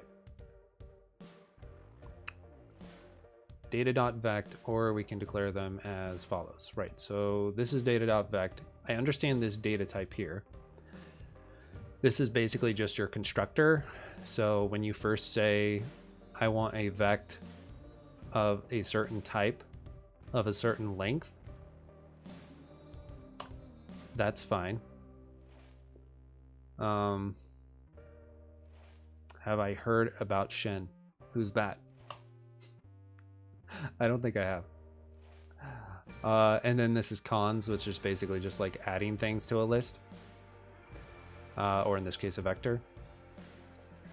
I would say a vect is, you know, and then you have A, vect K of A, vect S. This is successor because we're dealing with natural numbers.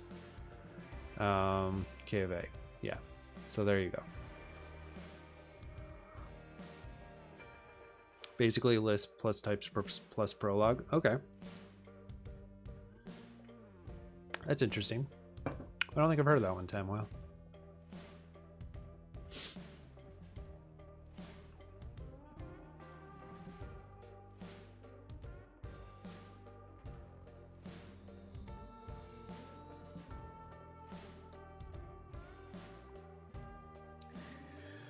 Okay, so then what they're doing is they're defining concat with this double plus, and the double plus concat has this type. Okay. Vect NA, vect MA, vect N plus MA.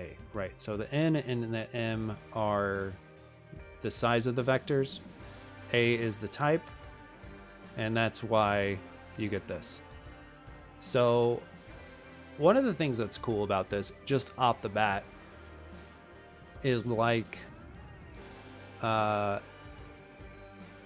we have this problem in Rust. I mean, not that it's a problem, you would just use a normal vector, but of knowing the size at compile time, or being able to express the size at compile time.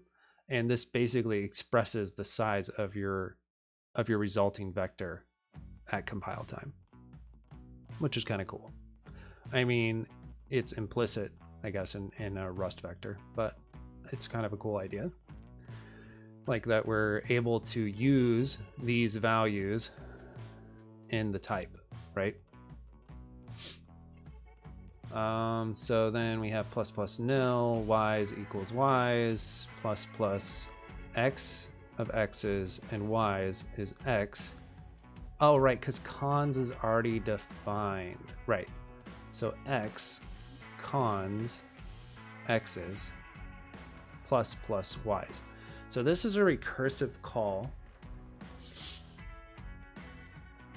And I'm trying to figure out how this recursive call actually works, because for some reason it's not actually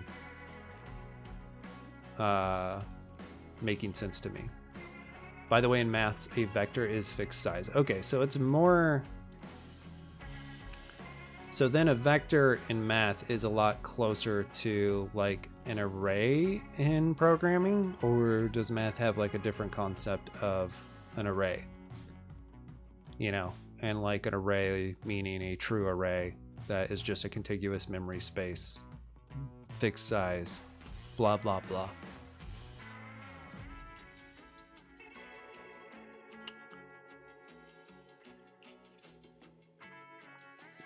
Those seem pretty similar.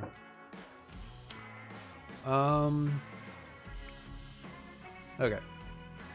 Nil, y's equals y's, x, x's, y's equals x, x's, plus, plus, y's. Yeah. The type of plus plus states that the resulting vector's length will be the sum of the input lengths. If we get this definition wrong in such a way that it does not hold, Idris will not accept the definition. Yeah, that makes sense. Yeah. I think that's fair, Amit. I mean, I don't mind calling it an array list. Not like that really tells you all that much. But, you know, vector, array list, same thing. I don't know, something like that.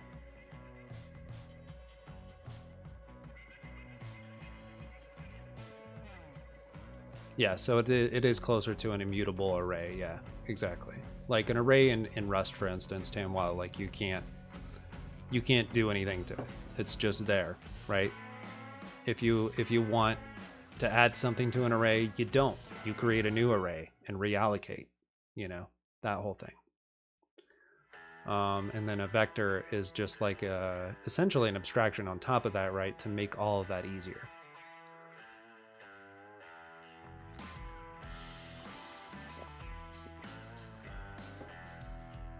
Okay.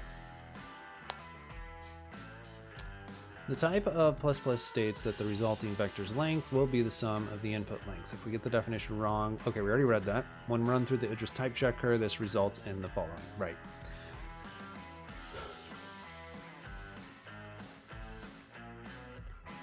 We needed a vector of length k plus m, but provided a vector of length k plus k. So yeah, this whole proposition, as far as this type, this is all known at compile time, which is very cool.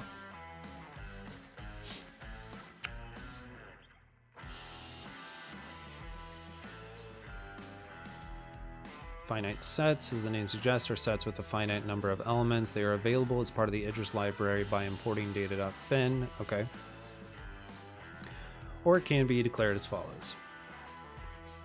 I think we used fin in Cog, which is a theorem prover, by the way.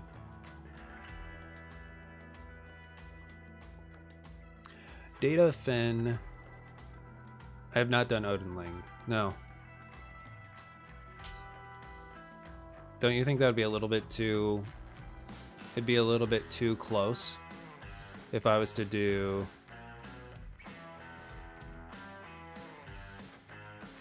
In maths, vectors are a collection of points, with fixed size that is dimension. Right, okay, yeah. That makes sense. So it's very, very much the type of vector that they're explaining to.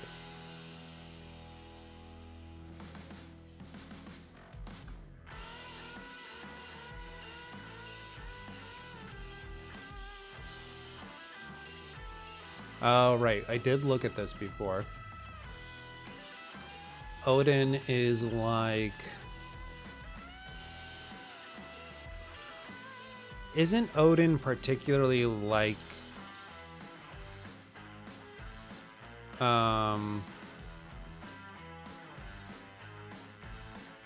What? Oh, I don't know. I don't know what I said, Runic. I was thinking about like 4 different things. So,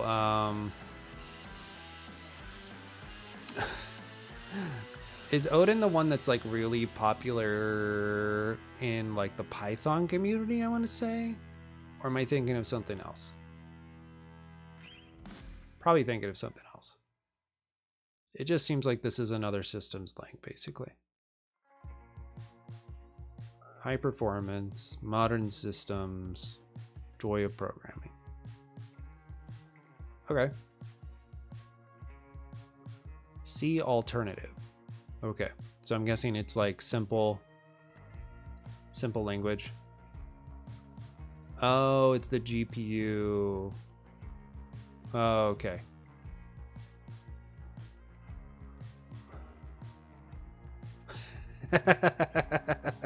Maybe you're talking about JavaScript. Odin is that ginger guy's ling, right? Badger. We don't talk about gingers here. We don't talk about gingers on this stream. We talk about a lot of things, but we will not talk about gingers. All right.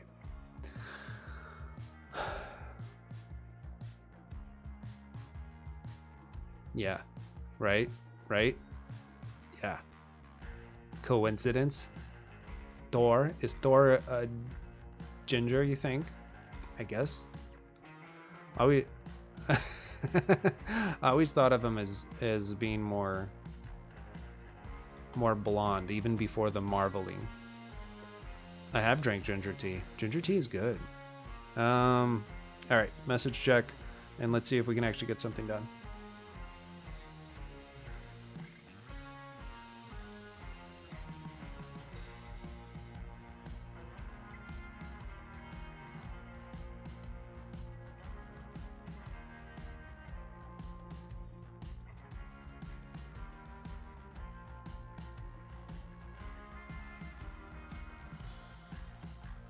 Yeah. That's totally fair. Nope, Thor is a brunette for sure. Or he's Thor. We're talking about Thor. All right. What the fuck were we doing? Okay. I'm not going to read over the finite sets right now. Okay, the main thing that implicit arguments. This might actually help me. Let us take a closer look at the type of index. Index is a finite of n to vect NA to A. It takes 2 arguments, an element of the finite set of n elements and a vector with n elements of type A. But there are also 2 names, n and A, which are not declared explicitly. These are implicit arguments to index. We could also write the type of index as index for all A, n, fen n, vect NA, A. Okay.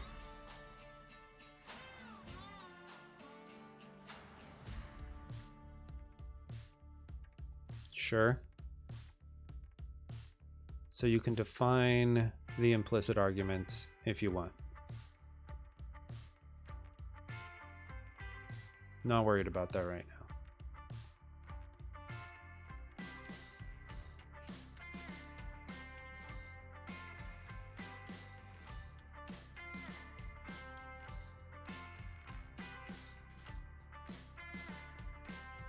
Okay, in a mutual block, which allows data types and functions to be defined simultaneously.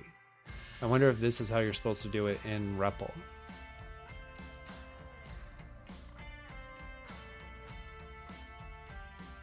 Yeah, that makes sense.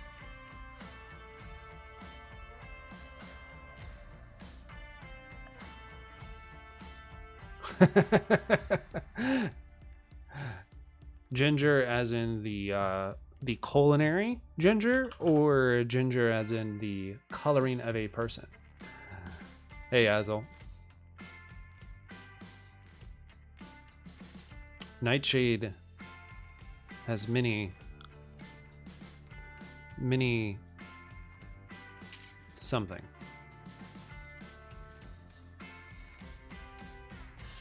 Right, that's what I wanted to look at real quick. Okay, so mutual. Let's say if we say mutual. Yeah, I can't seem to get into, I can't like continue in the REPL. And that's kind of annoying me. Okay, whatever. It's fine. We'll keep going. We can only define values in source files at the moment. Not a person. Yeah, okay.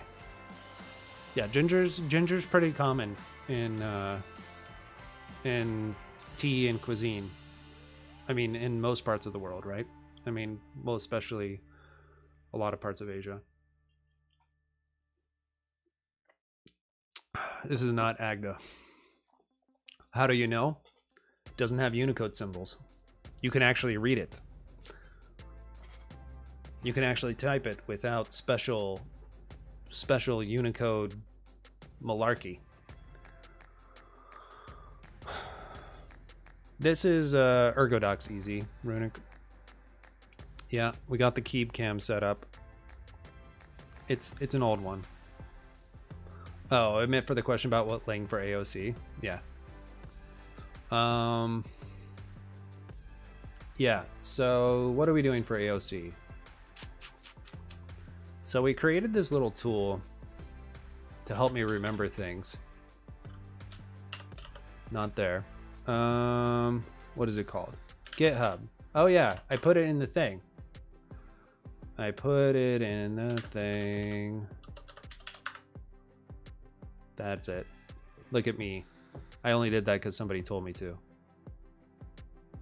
The easy route with Kotlin. Nice. Okay, so we built this on stream the other day.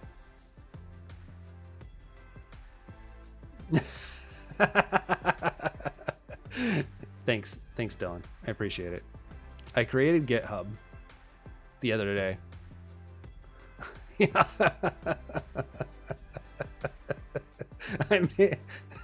I made a tool to help me remember things. Let's see, what's that tool called again?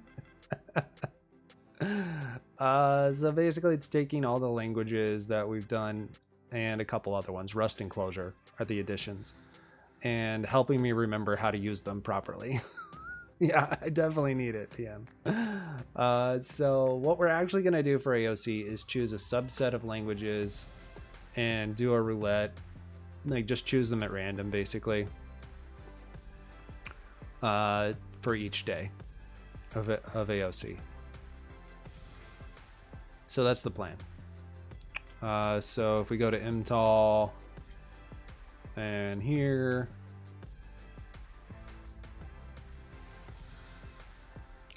we're going to do Zig, Common Lisp, SML, Haskell, OCaml, and probably not any of these unless I just find Idris to be very easy to work with, but probably not. We're probably not going to do any of those.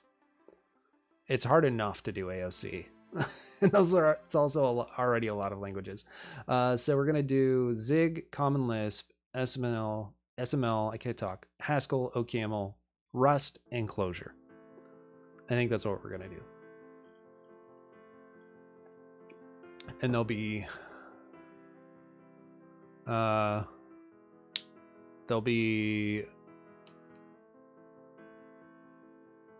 yeah, this is what happens when you pass 35. It's not, you're not wrong. I mean, so far it's been a lot easier than Agda and Disney. Yeah, that's a good point. I mean, yeah. Tool name, little post-it note on my screen. Tool name, Poly. I already forgot what it was again. No, so this isn't for AOC weeks. No, this is not for AOC weeks. This is what we've already done. This is the 12 languages in 4 weeks we've already done. Hazel. So this is what we've been doing in November. We went through all these languages in 12 weeks and explored them and all that stuff. So easier than Agda does not equal easy. That's fair. That's fair. Yeah, that would be so brutal. Let's do let's do week 4 of AOC in independently typed languages. I like pain, but not that much, right? Foxy, get back up here. What are you doing? You just went out. You don't need to go out. And it's not time for what you think it is. Come on.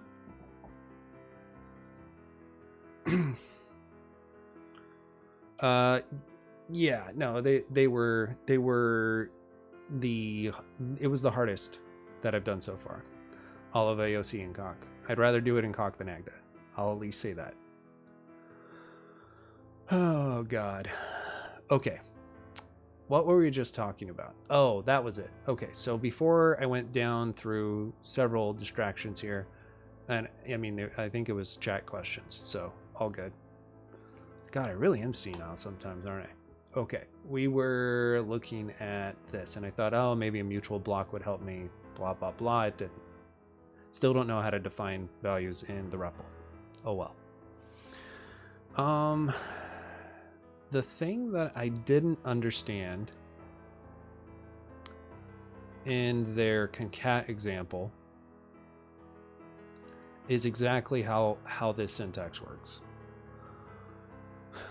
So I get that this is destructuring the list of x's.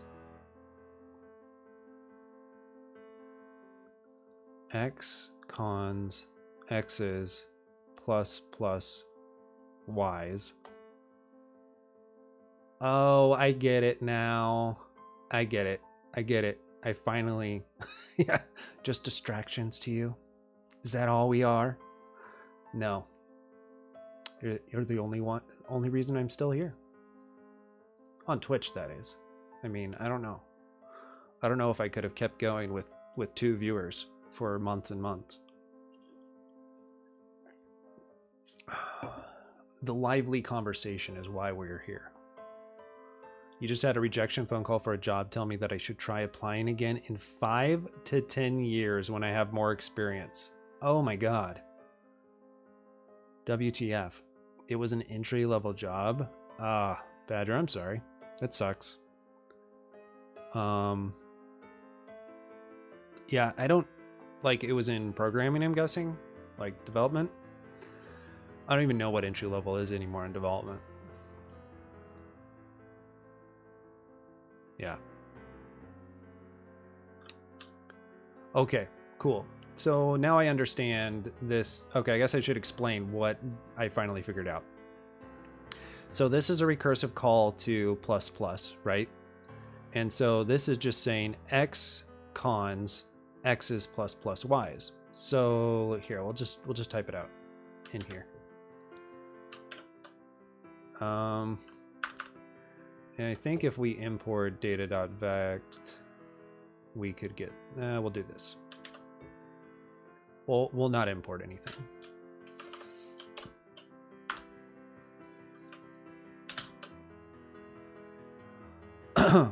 Okay. So what does this mean? It's just a recursive function using destructuring, basically. I think you could write it almost identical in Haskell, right? You could basically write that almost identical except for the type vect n plus m. That's the part they were really highlighting here, but I just had to like grok this. I hate that word, but sometimes it's the only one that comes to my head. I just had to really understand this this thing. Has a higher precedence over plus plus, right? So the plus plus, the concat, is happening before the cons. I don't know why, because we haven't like. So I would say that there's no precedence here. It's just the typical right to left application, right?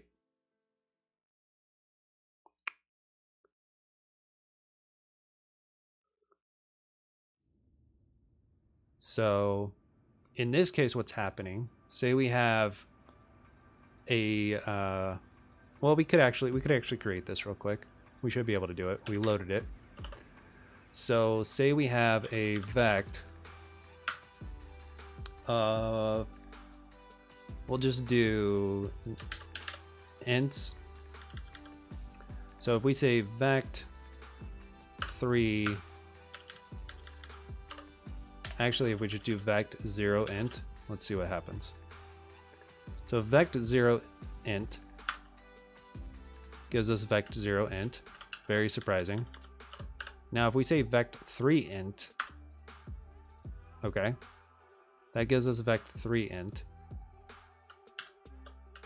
Now what we should be able to do is here, I believe, we'll find out if I'm right, I should be able to say 0 cons. No, that didn't work. Why doesn't that work? A vect ka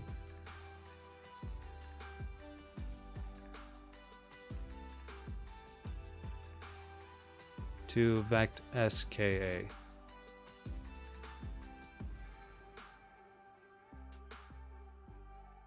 I don't know why that doesn't work. Maybe I don't understand how to use it. To no? Like that's how I would expect it to be. And maybe if I had like a type parameter there, it would know what I was doing. That's okay. Whatever. It's fine. Well, I was trying to do it in code. I know what it's doing, whether or not I can actually construct the data type. Which is, it's basically recursively taking, so if you had like a list of, let's just say we had a list of one, we'll just do it as a list, even though this isn't the way you do it. But let's say you had a list of 1, 2, 3, or a vect of 1, 2, 3, right? And that's your x's. And let's just pretend that y's currently is just a list of 4. The way that this code is written, you would actually end up with 1, 2, 3, 4. Like this. And that's because on the first call, we would get 1 off of the x's, right? The first element off of x. X's here would be defined as 2, 3. And then we would actually be calling the concat function again, the plus plus, with 2, 3, and y's. And then we'd go further down the stack. In this case, x's would just be 3, x, list of 3. X would just be 2, and we'd call it one more time until we get to the nil case. And so if we elaborated it, what this would end up looking like, if we took out the recursion, at the last part would be nil and y's, basically, which in this case is 4. Clear as mud? Yeah, should be. Should be. So that's how like the recursion down into the list would work. And then that's how concat would finally end up with what you would expect, which is your second list being at the end of your first list.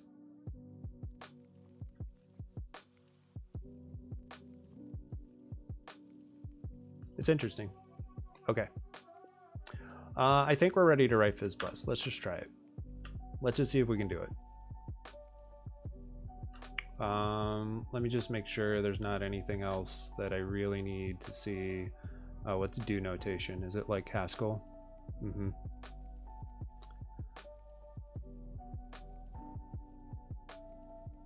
I did recently add the keyboard camera.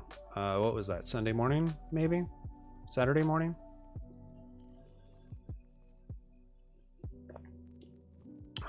You guys had a really big conversation about job stuff. I don't think I have any good takes because I haven't been in the job market for 5 years, so I have no idea what it's like. I don't know what it's like out there in the real world.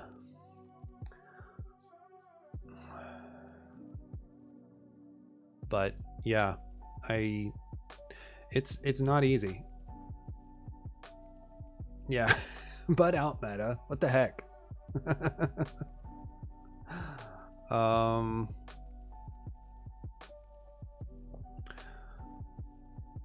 Poor kid has applied to over 70 jobs with one reply where the HR interviewing him was just muted and talking on her phone the whole time.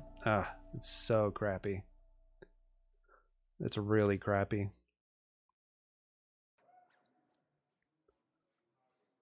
Yeah, I don't know.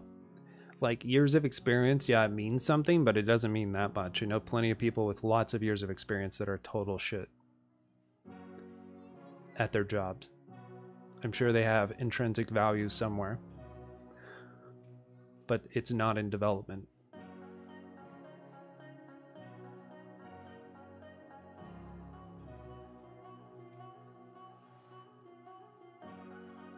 Yeah, exactly, Runic. Anyone who judges someone entirely by year count doesn't know what they're doing. Definitely true. Yeah, exactly. Yeah. Turning to people away that have over 20 years, yeah.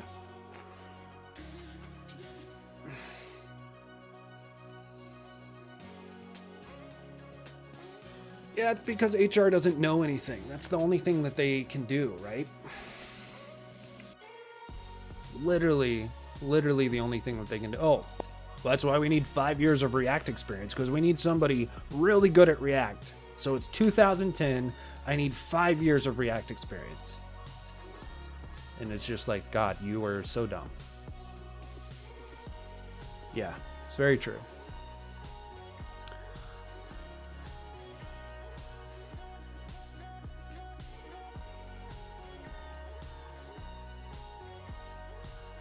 Hold on.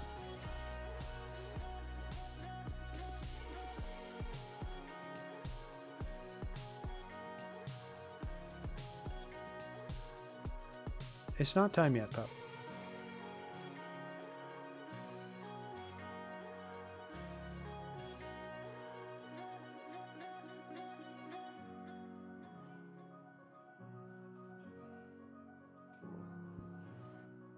Excuse me.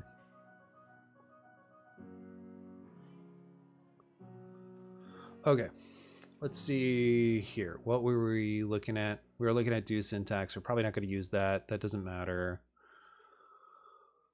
So Idris is eager by default. Okay, cool. But you can make it lazy. Very cool. I like that. Infinite data types, useful data types. List and vect. Okay. I think this is fine. I think we can probably figure it out. So let's see what we have. Let's see what we have modulo on, if anything. So 3, let's just say 6, modulo 3. No alternatives, okay.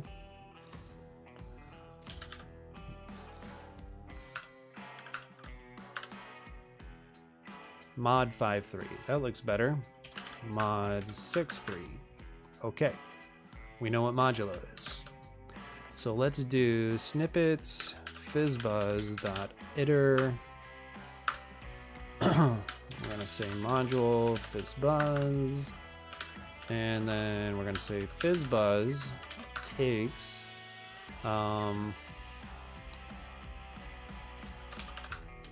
what's the type of mod? An integral? Okay. We're just gonna say int. Takes an int, returns a string.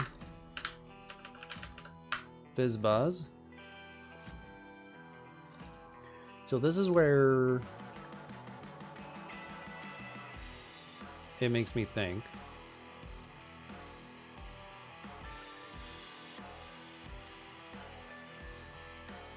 Like in our other example, whoops. Nope, not that one.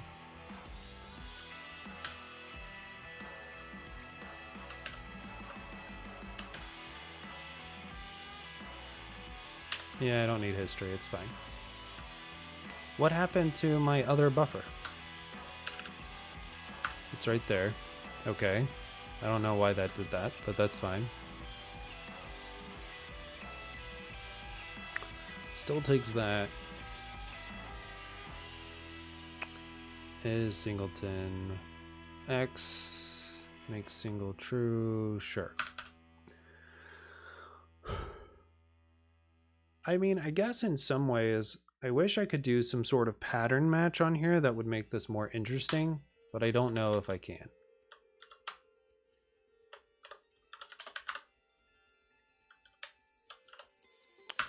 Fizzbuzz, we'll just call it X equals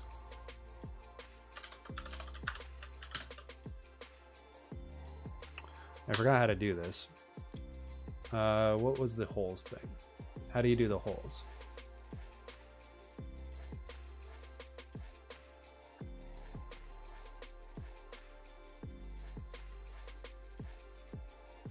You just put anything basically?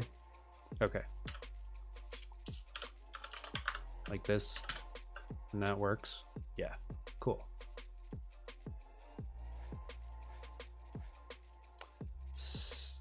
Press the P buttons to solve the holes interactively in the prover.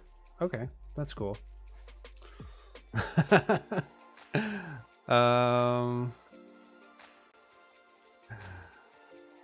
me see what you guys are talking about, and then we'll do fizzbuzz.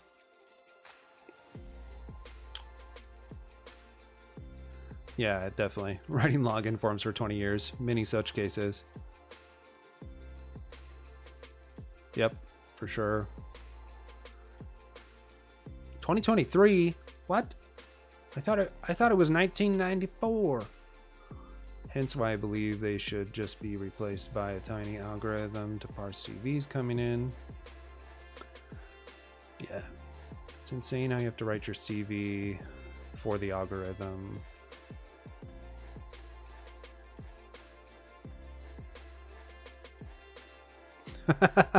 Badger.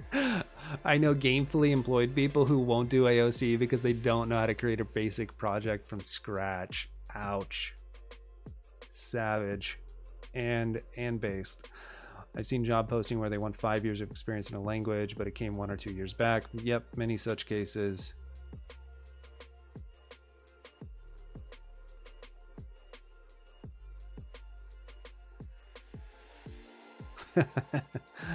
Oh man, hilarious.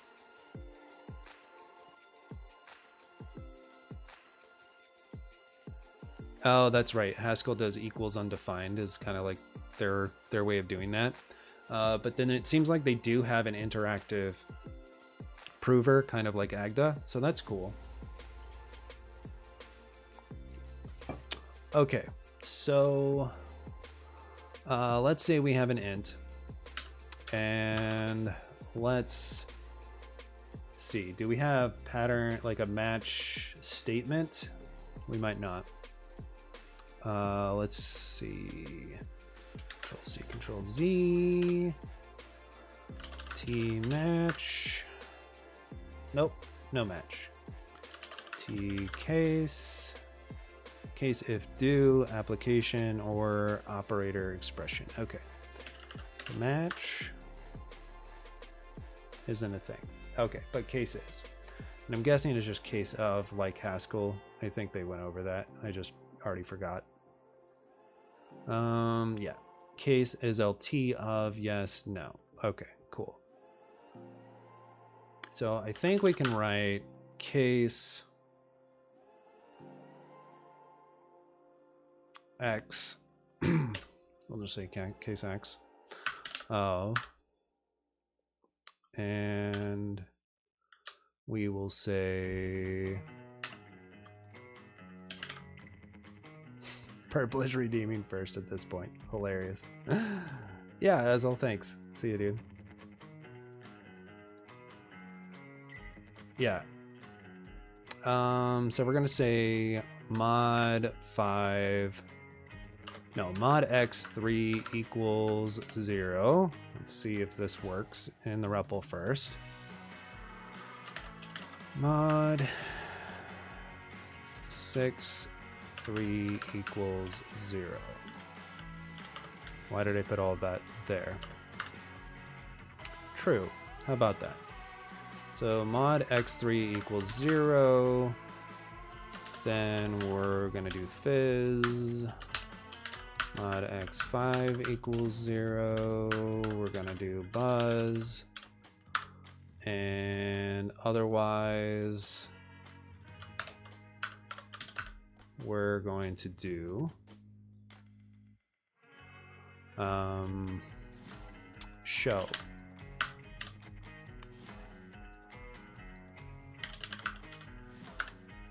Yep. And let's see, what was the thing I wanted to look at? And true and false. Okay. So now we can say this. Probably don't need the parentheses in the other ones. I might not need any parentheses, but we'll see.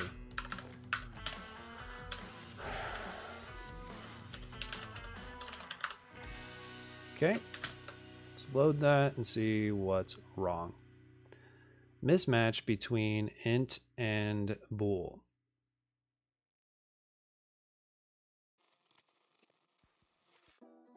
Okay. While processing right-hand side of fizzbuzz when unifying int and bool, mismatch between int and bool, 419, 420. Okay.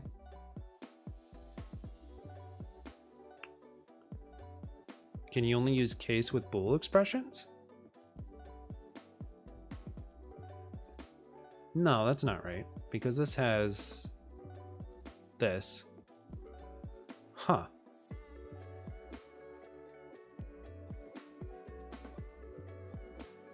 Yeah, Twitch mobile is kind of crappy in a lot of ways. Hey, Matt.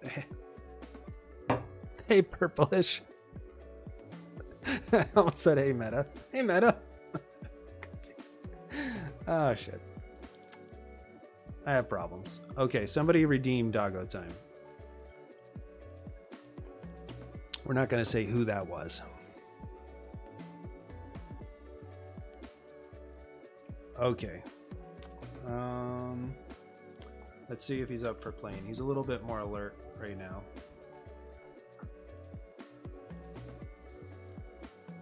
We'll go to zoomed cam. Should we just try the Android? Sure.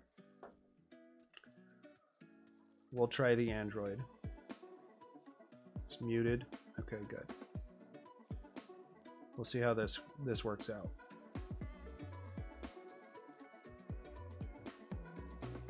Let's see.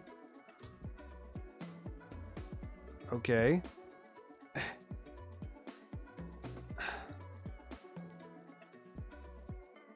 Focused. All right. You want to play? Hmm?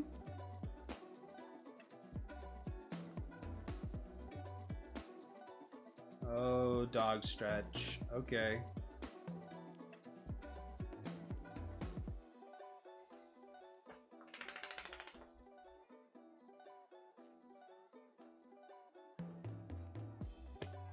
He doesn't care. He thought he did, but then he didn't at all. We got a dog.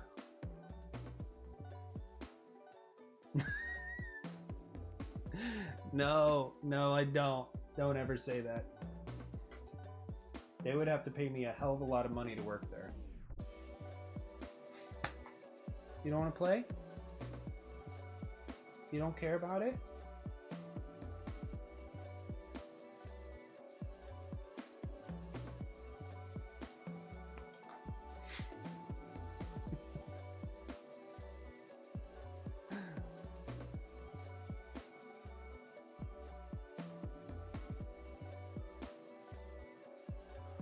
Oh god. Yeah, the toy is almost as big as him. That's what's funny. Oh, he's getting real serious with that licking now. Okay.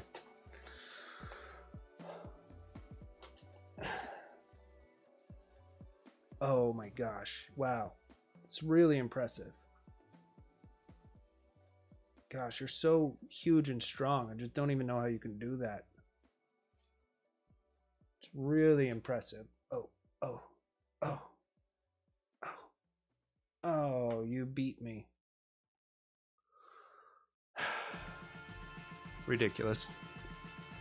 Ridiculous creature. All right. Let's see if we can figure out what this is talking about. Mismatch between int and bool. Okay.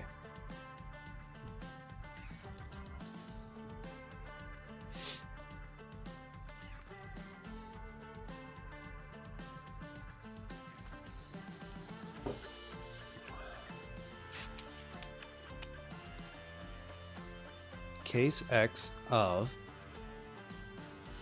Oh, he heard that it's time to feed him. You have to wait like 5 minutes. I just have to finish this thought, okay? It's fine. It's fine.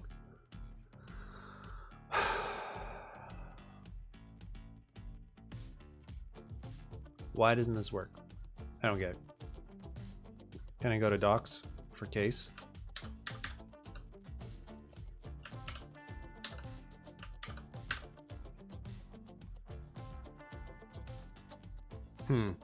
Nope. Oh, I have purposely forgotten how to use TypeScript. That's for sure.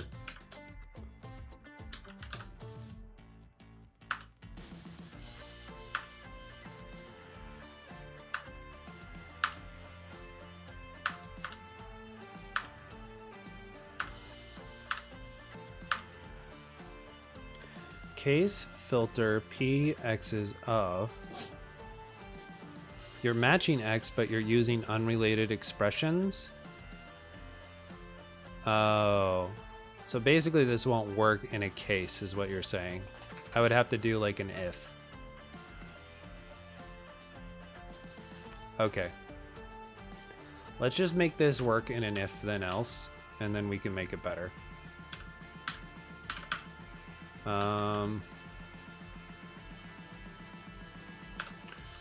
If, what am I doing? I don't know what I'm doing. Okay. If I was pressing R instead of W.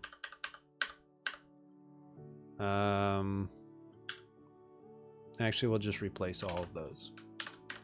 Let's replace all the fat arrows with then. And then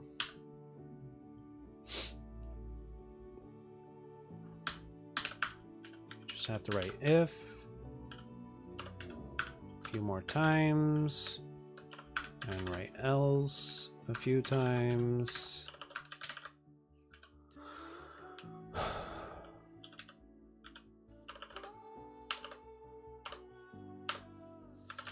I don't know if it'll like my... That's fair. It's totally fair.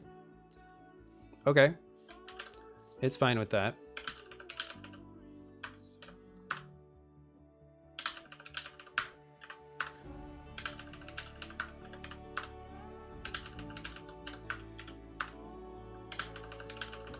Fizzbuzz. We did it.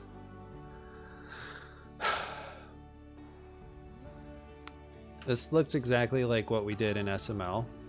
You can test case by using it similarly, switch and see. Right, yeah. So it's basically like it, like even though in a case, it's like I can do pattern matches, it's more like match in Rust than it is like conned in Lisp. That's the way I would put it. Dude, where are you? You're behind me? You're just waiting? Okay, we finished fizzbuzz. We officially got our Idris internship. Absolutely amazing. It's not that exciting because it's literally like our SML implementation, I want to say. You could. Yeah.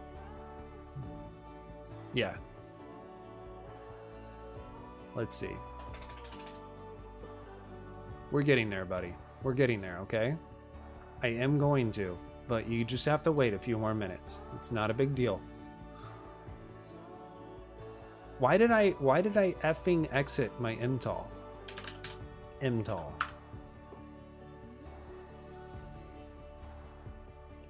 The reason I don't want to open everything in Emacs is because then it loads the freaking language servers and I get mad because it takes so long. Yeah, I would really like to have guards. I think that's how I did it in Rust anyway. I mean in Haskell. Yeah, there we go. Just about identical except that SML's logical and is and also, which is probably one of my favorites. And also, or else being your logical and an or. We need something better than LSP, yeah.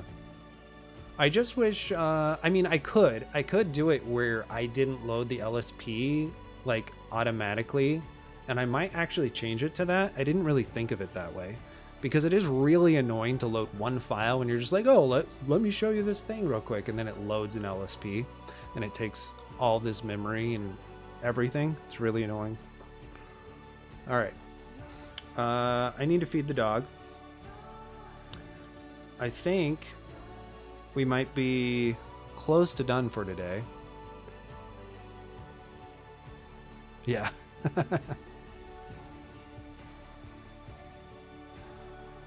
What else? Oh, I wanted to see if there was any nicer syntax for this. I mean, there probably isn't. I don't think they have guards.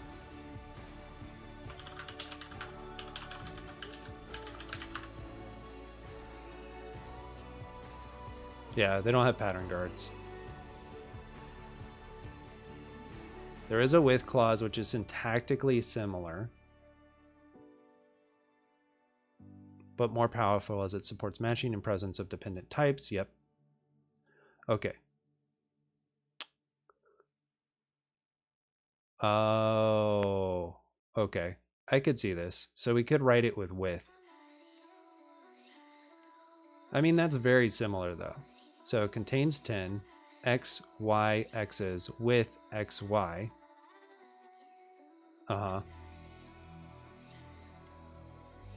Takes a num and a list and returns a bool.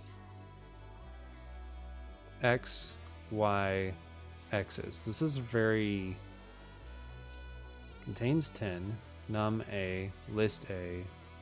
Oh, I'm being dumb. Okay, there it is. It returns why am I having such a hard time? Oh, that's a type. It's a type parameter.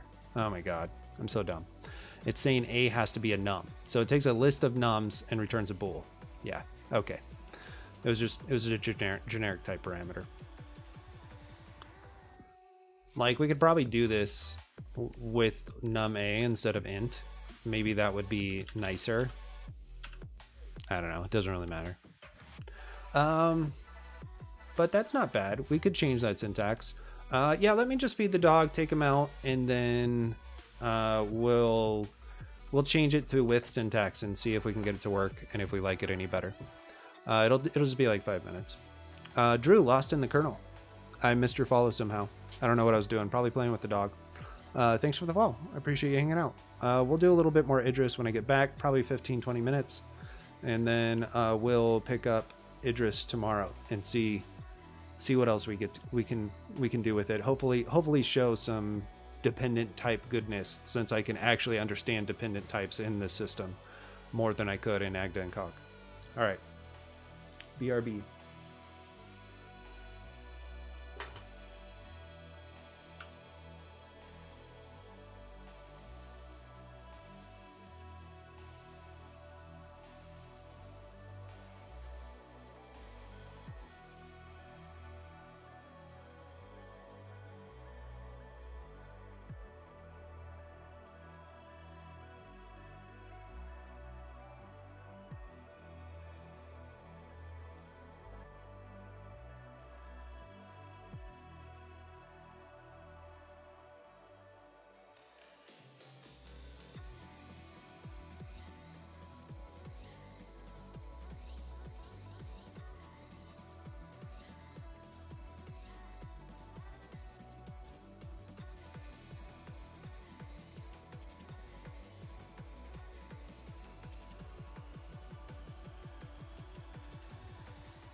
All right, cool. Thanks for bearing with me. Let's see if we can get this to work. Let's just get a fresh commit so that I don't have to think about screwing all this up, since we actually have this working. No, I forgot I did that. Let's commit the readme change to Agda.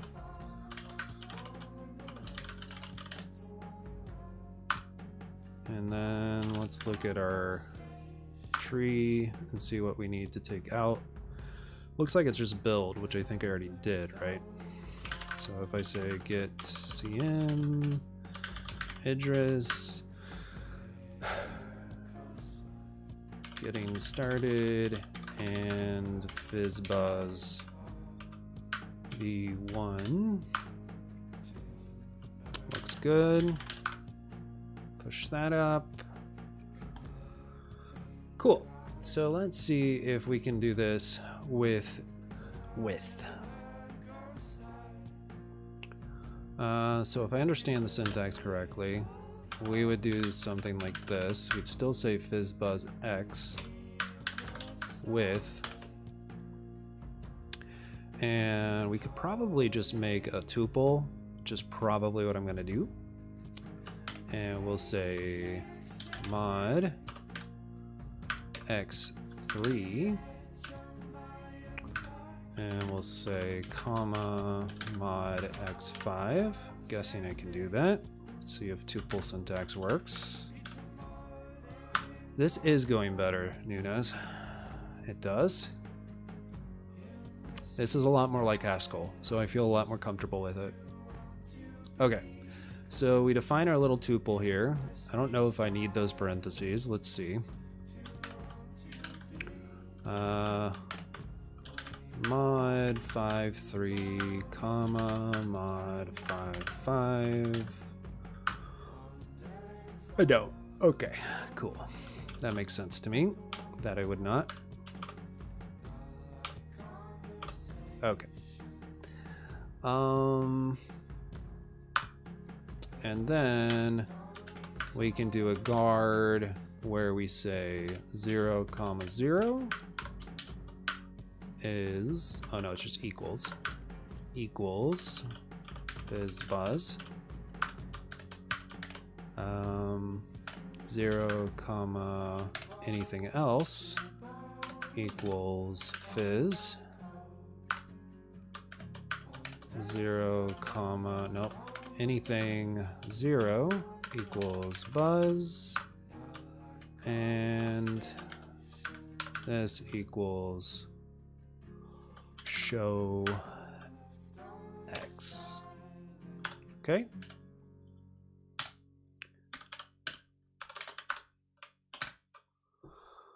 Doesn't like me.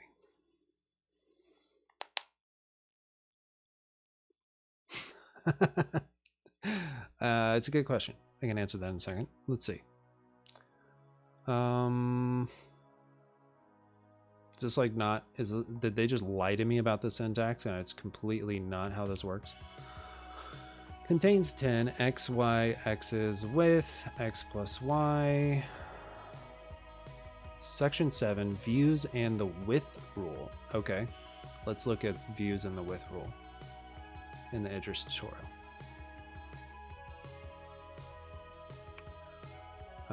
More expressions. Let bindings, list comprehensions, case expressions. There it is, views in the width rule. Dependent pattern matching.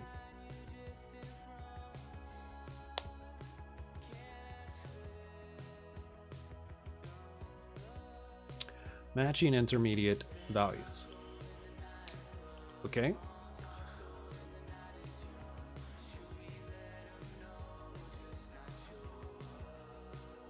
Vector filter. Filter P empty list. It's basically nothing. Filter P x x's with filter P x's.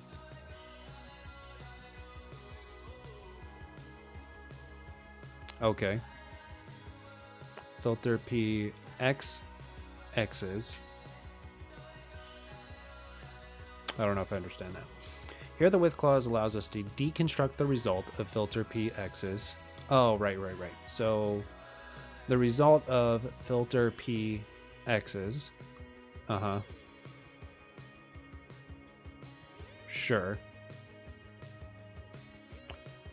I don't know why they did such a complicated example for their first example of with.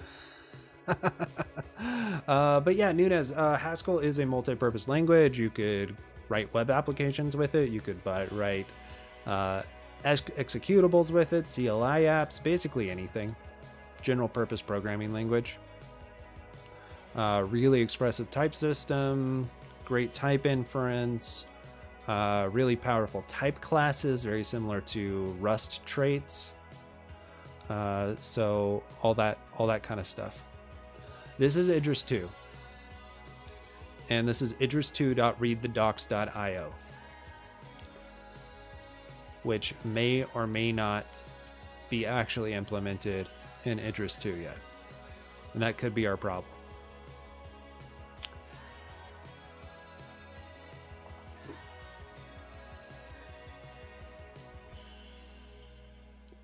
But similar to OCaml, I would say Haskell probably is most likely going to be used where you really care about correctness. So if you really need your program to be correct, and what I mean by that, it has a lot less bugs, and you're willing to have a greater development time for less bugs, then I'd say use Haskell or OCaml. If you want the fastest speed with still a pretty reasonable level of correctness, then use Rust. Again, if you don't care about development time. That's kind of my take. If you don't care about correctness, then you pretty much already know. If you want speed, you're going to use C or C++, maybe Go. If you know, not that Go's that fast, but if you don't need the best speed in the world, you could probably use Go if you didn't care. You can pretty much use anything else. You already kind of know the trade-offs of the other languages, right? I would imagine. So that's the way I think about it. Most people that if you want incorrectness and slowness, choose JS, obviously. Good night. Good times. I think what people are missing if they haven't really done a lot of these strongly typed Henley Milner functional programming languages, yeah, barely a kappa, definitely, is they don't even realize what a type system can do. And then when you get into these dependently typed languages, it goes a step beyond that, where the type system can do even more. Now, are these really ready for primetime mainstream applications like Idris? I mean, probably not, right?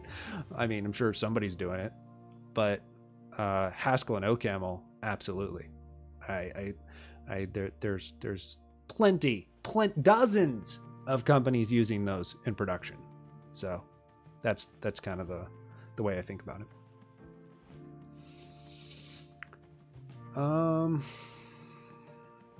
Yeah.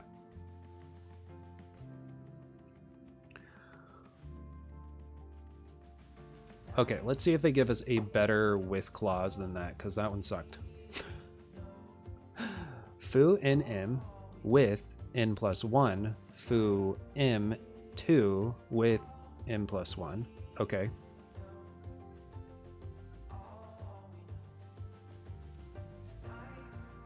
It can really help you write code to implement it. Yeah, for sure. You mean that with Idris, or you mean that just generally with Haskell and Idris and that ilk?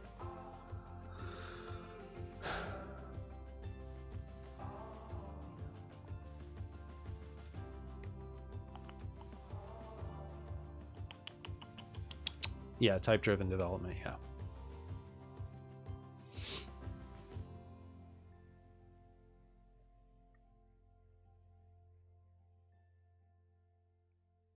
I don't know what I'm doing wrong.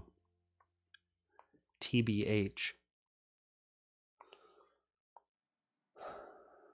So this with is very similar to, I believe Agda was the one that had a with, if I'm not mistaken, where it basically adds extra arguments to your function. And so here they're actually like like these are pattern matches over K. And I don't need pattern matches over K. So instead of having to write out fizzbuzz X everywhere, I should be able to just do this. Hey, Kinran, thanks for the raid. I really appreciate it. Welcome. If you don't already follow Kinran writes a lot of Haskell. Right now he's doing a lot of Crystal. You should give him a follow.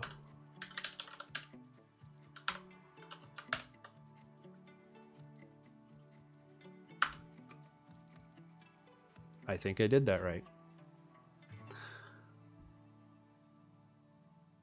Nope, I forgot an underscore. Don't follow that person. I did it again. Dang it. Can I give... Dang it. And now there's a 2-minute file. Okay. Click on Kinran's name. Yeah, I have to wait 1 minute, 38 seconds. Damn it. Second time I've done that. I tried to raid Kinran one time and I only put 1 underscore. Stop doing this. Don't follow that Kinran.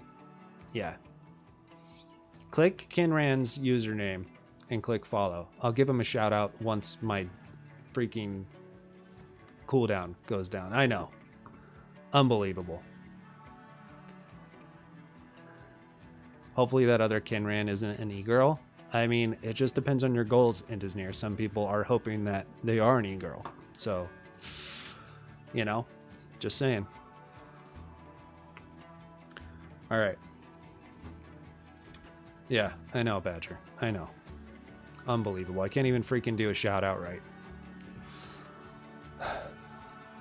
Hey, Alec, man. Yeah, so welcome. I kind of spaced with my skill issues on giving a shout out to say hello. But yeah, Idris is going pretty well. It's a lot more like Haskell than Agda is. So I wrote a working fizzbuzz, no problem, just using if then else.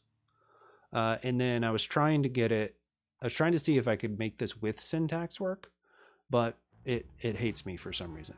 We're trying to figure out why it hates me. We're not completely sure yet.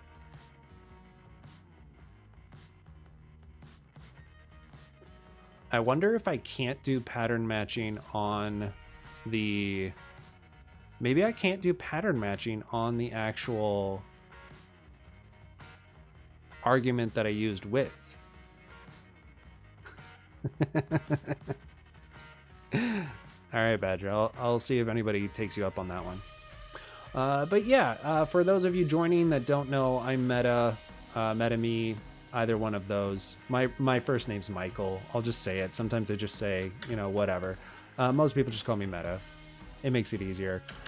This month in November, we've been doing a tour of languages. We've done 12 languages in 4 weeks. Idris is actually 12 out of 12. So tomorrow will be our last day of the tour. And we've gone through a lot of fun languages, mostly just languages that I didn't really know or have time to play with. I do not work for Meta. Unbelievable.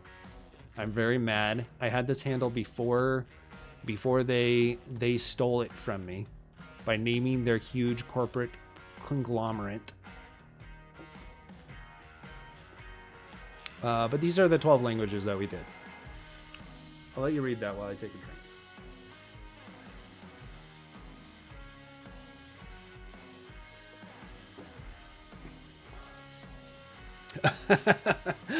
Yeah, no. You got to make a tier list. Here, let me compare Zig and Common Lisp, because those are so easy to compare, and I can definitely tell you which one's better. God, I fucking hate. I just hate tech, whatever it is. YouTube, I guess. Oh, just the worst takes. The worst takes. And just so sensationalist, just everything about it I dislike. Yeah, Tech YouTube Shorts, exactly. And speaking of Tech YouTube, you know, I do have one. Yeah, you need clickbait titles. You need what are they called? The the little pictures.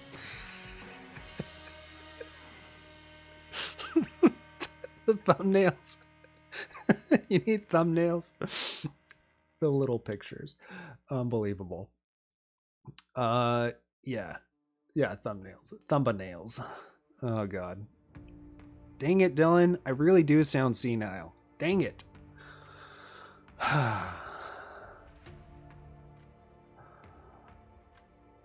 Yeah, shows list comprehensions. That's so true. Oh, so true. Yeah, I don't do any of it. Thumbnails.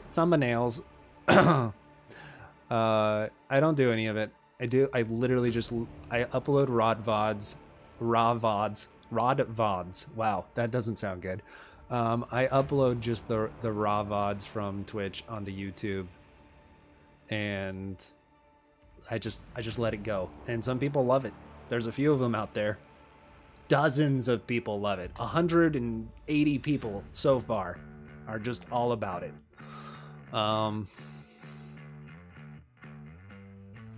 Yeah, I mean, I'm sure I could get a lot more clicks if I did dumb things. Well, first of all, I probably shouldn't have 2-3 hour videos, right? I would have to do a 5-minute video of all of my bad takes on C++ because I've never used it before. And then just like, and it would get tons of hate watches basically.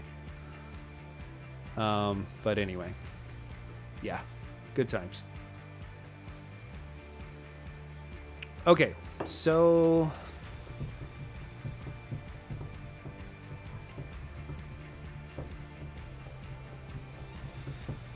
let's just change this to something else, just to see how this actually works. What if we said width, and here we just said mod x3, and then oh, you know what, I just realized I should just comment this out and copy it.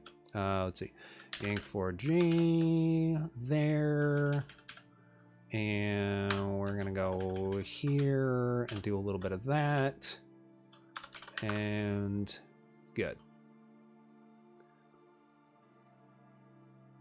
Yeah, that's true, Moomy.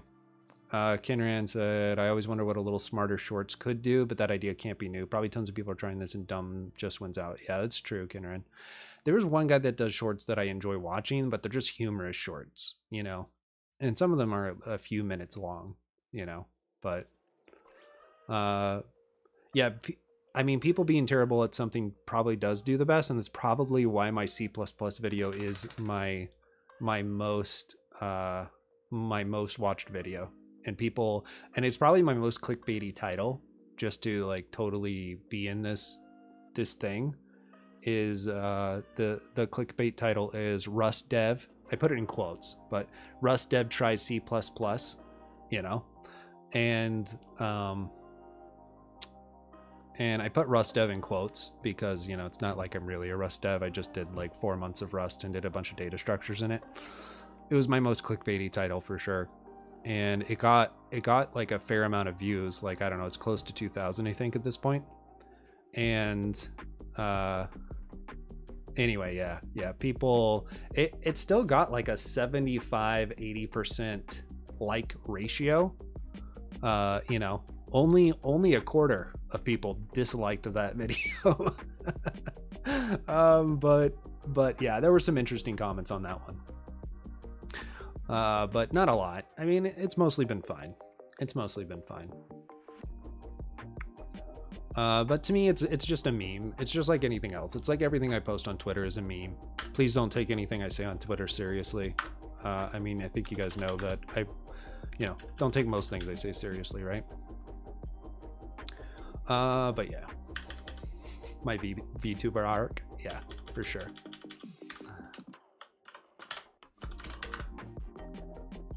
I'm guessing I don't actually need that, but yeah, I don't think I will.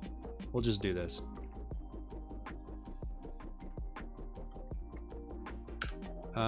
And then I'm just going to change this to this, and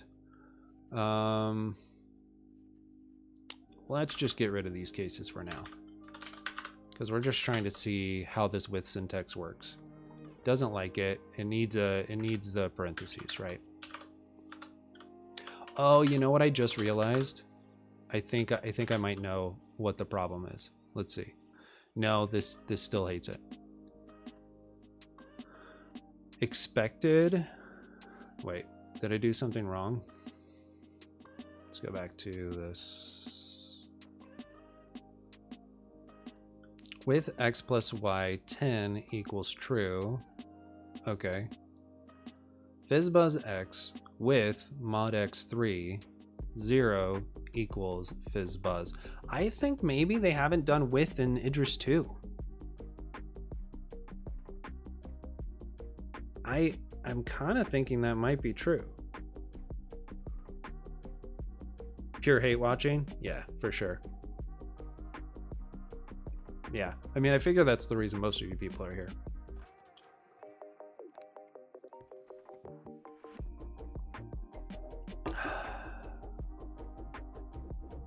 What is my take on backend dev languages? It depends on what your goals are, Nunes. Is your goal just to get a job? Is your goal to learn something? Is your goal, you know, to be super cool and smart? Is it to just say that you use something on Twitter? It just depends on what your goal is. Job and learn. You'll go both ways. I get it, Nunes. I go both ways too. What was I gonna say? Yeah. So if you want a job, obviously the most jobs are going to be, I mean, the easiest way. Also, I don't know where you live. So it depends on your job market, like your local job market, and if you're trying to get a job where you live, versus like you can just get a remote job anywhere in the world or whatever. And depending on where you live in the world, also depends on a lot on what remote jobs you qualify for, blah, blah, blah. You probably already know all that. So I would look at local job boards and see what backend languages are the most common. Of course, Java, huge. C#, huge. And, you know, as far as backend web development goes, I'd say those are probably some of the bigger ones. And then Node.js.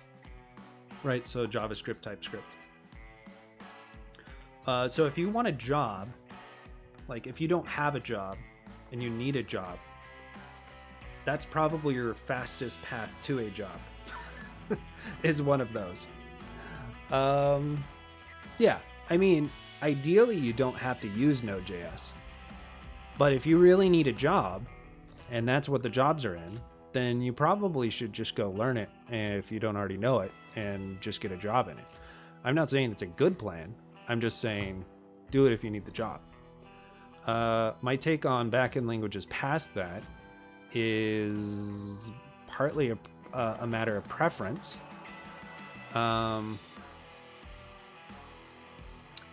Yeah, and then anything, I mean, all those languages in general are general purpose languages. So if you're doing other stuff, C, C++, Rust, blah, blah, blah, right? There's still probably a lot of C and C++ jobs out there. And yeah, it depends on your goals, right? Like, what do you want? What's most interesting to you? If it's back-end web development, then I don't know. I really like Clojure.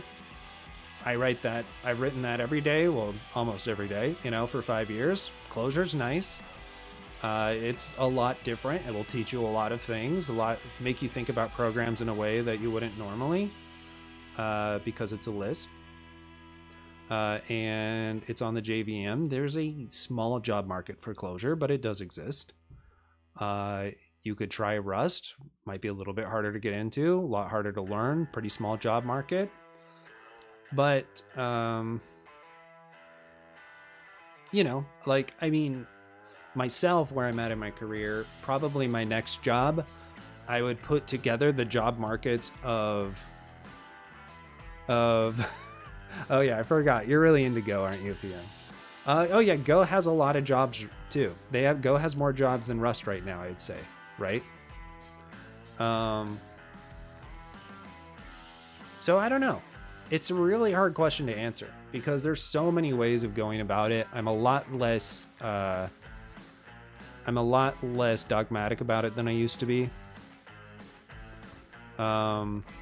So like if you just need, like, Go is really simple to learn. It's a very simple language. I don't know it, but that's what I hear. You want to do AI or you really have to go to web? Yeah.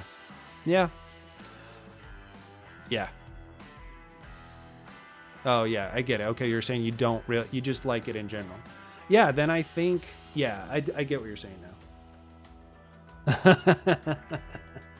Yeah, I don't prefer Go, but you know, we still love you, PM.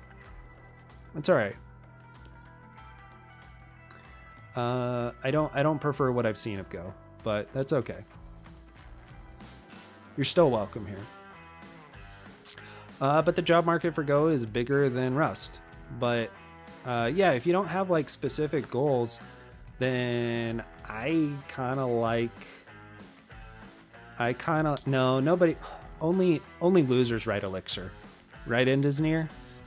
Is that right? I think it's only losers that write Elixir.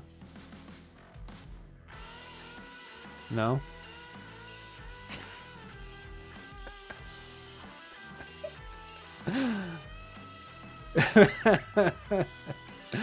And Disney writes Elixir for his job. That's why I said that. Hey, Emilium.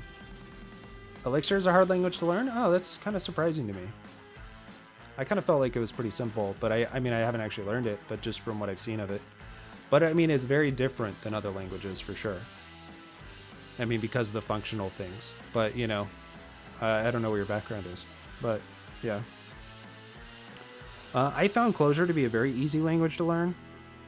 In my experience, like on the job, I mostly learned it on the job. They did not hire me because I had a Clojure background. Yeah, you don't loop in Elixir. Now, do they have loop constructs in Elixir in Disney? Or are you mostly just going to use things like list, fold, and recursion?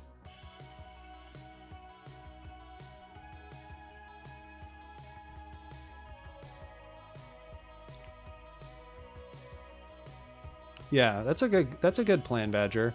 I mean, I honestly, I mean, it's partly why I did this, to be on. Oh, there's also list comprehensions. That's right. I was watching Ryan W do list comprehensions on Twitch the other day. Those look pretty cool. They also have those in Erlang. Hey, Prevan, what's up? Still going. Yeah, I'm doing good. What time is it? 4:45? Yeah, it's still early here. Yeah, Erlang has more list comprehensions, yeah. I mean, it's partly why I wanted to do the 12 languages exploration, is just to get a feel for all these things and see if there's anything I like that I would have surprised me. I mostly found that my preferences are still pretty much the same. 11 p.m. in Sweden. Nice. In that, my favorite language is still probably Haskell, which was my favorite language when I did a bunch of language stuff like 4 or 5 years ago. I just really like Haskell. It's just such a nice expressive language. The type system's great. The tooling's fine. It's good enough. I don't know. I like it. Belgium. I just love those burritos.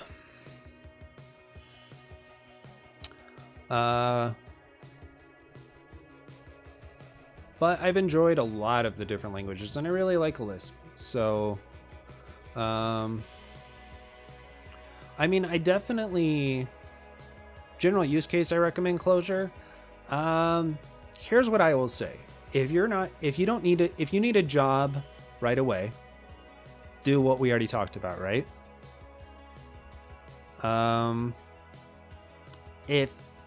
If you don't need a job right away and you can kind of just keep going, you know, get a job. That's kind of what I would say. Get a job. And then once you're comfortable, try out. This is my general advice for most people. Like I don't do a lot of general advice, but this is one thing that I think would benefit most people in programming, especially if they're more interested in the back end or systems side of things. I mean, systems programming is a little different, but you know what I mean. If you're not just doing front end web dev, this is what I would say. Yeah, exactly. Million. That's correct. It's a Lisp hosted on the JVM. Learn a Lisp, learn an ML, whether that's Haskell or OCaml or SML. If you really want to go old school, that's fine too. Learn a Lisp, learn an ML, and you probably already know all the other ones. So I think, yeah, or F sharp. F sharp's great. Yeah, totally. F sharp's great. I think basically sorry, Badger. Dude, I'm sorry. That's probably really shitty of me to say today. I already forgot what happened to you today. Just get a job.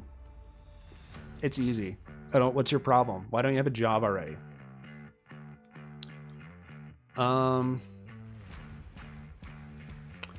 Yeah. And then, yeah, total boomer take. Yeah, so learn an ML, learn a Lisp. Oh God. In my day, we just walked into a place. Why don't you give the manager a call, Badger? Just give him a call. Just give him a call and tell him that you are very interested in this job. That's all you got to do. I don't see what the problem is. Yeah, exactly, PM.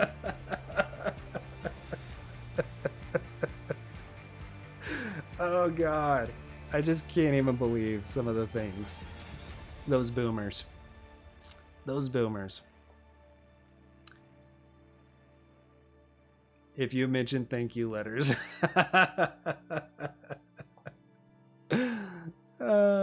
That's a good point, movie. Yeah, and I love Rust. I absolutely love Rust. If I didn't love Rust, I wouldn't have hurt myself for months on end doing data structures.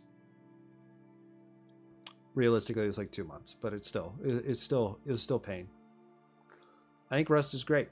I think learning a Lisp, learning an ML, and if you could learn Rust. It doesn't really replace the other two in my opinion, but like learn a systems language, maybe just choose Rust. Some people are choosing Zig these days.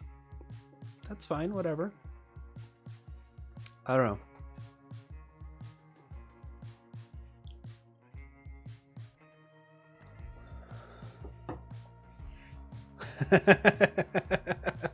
And you're good. Just learn 8 languages and then you'll know what to do.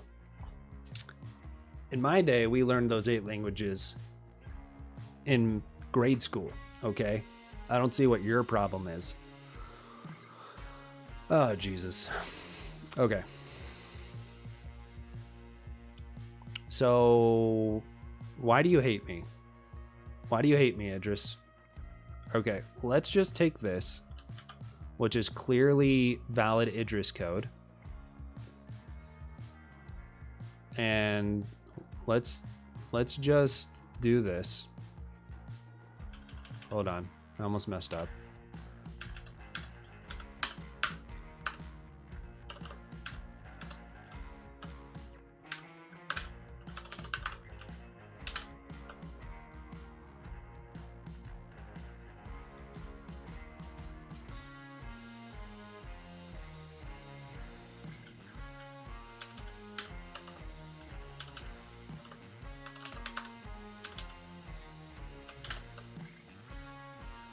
Didn't matter. Okay. Yeah, I kind of think width is not working in Idris too. Am I like crazy right now? Is it some other problem?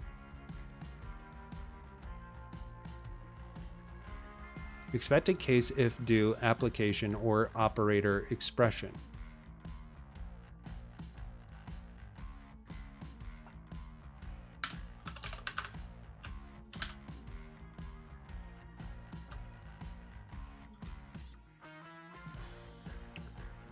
At the guard. I mean, this is 2014, so it's obviously not Idris 2. Let's go to the Idris 2 docs and see if we... Oh, wait a second. Are these way different and I just didn't notice? No, I don't think they are.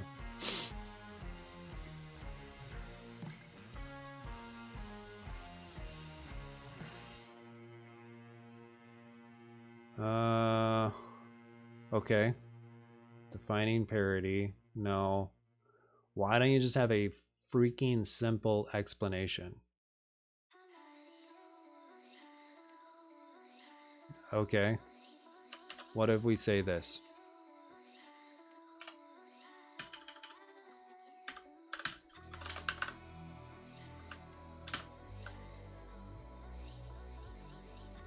Okay, we don't have vect. That's understandable. Let's see how we import vect. I don't actually know how to.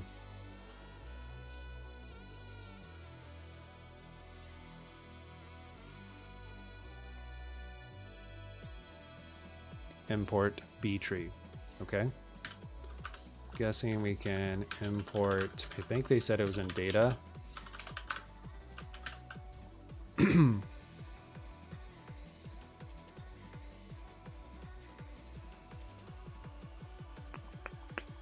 Yeah, I mean, so...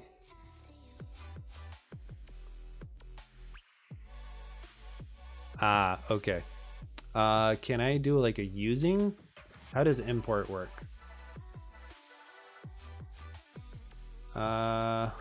Import.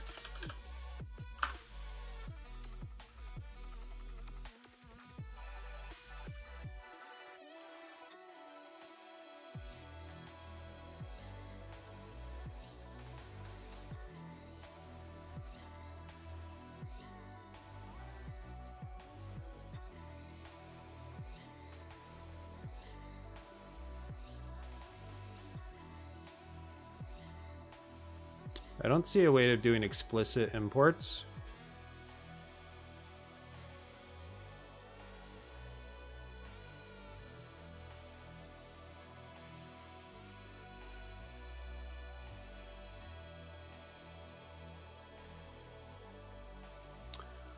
Week 1, lips. Forgot an S there, but that's okay, Nunez. Closure, maybe. Week 2, ML, maybe Haskell, sure. Week 3, systems laying Rust. Week 4, I don't know. I mean, maybe that's enough.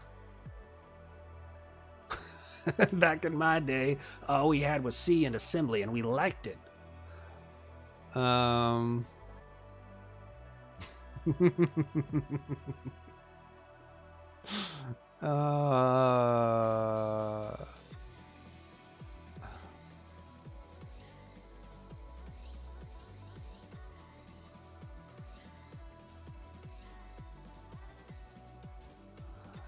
Yeah, I mean, a scripting language would be fine, right?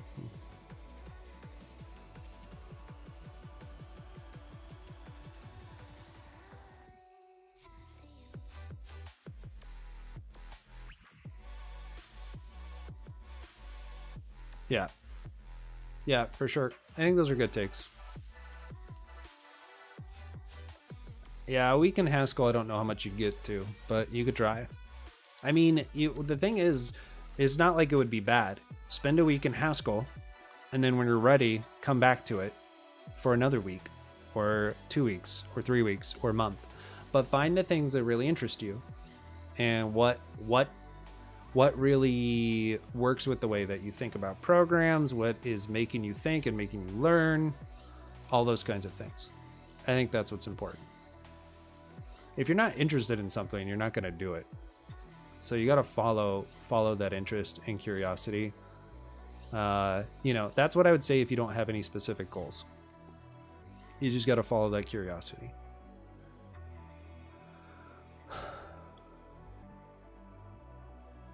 Okay.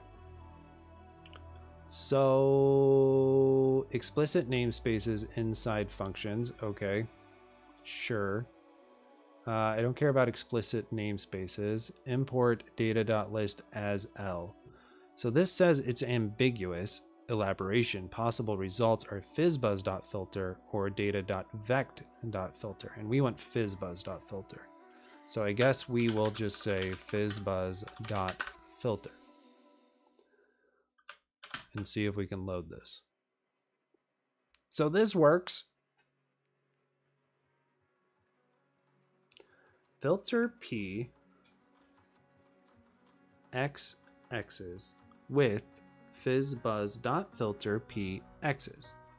Filter P X X's guard underscore star star. I don't know what that means, but it doesn't really matter. It's a pattern match on X's.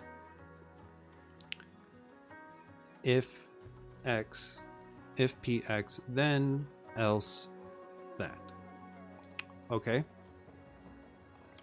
I don't see how this is wrong compared to what I'm doing, but I guess what I have not seen is I haven't seen them omit this part before the guard. So let's try that. I do need to stop at some point. Why didn't that work?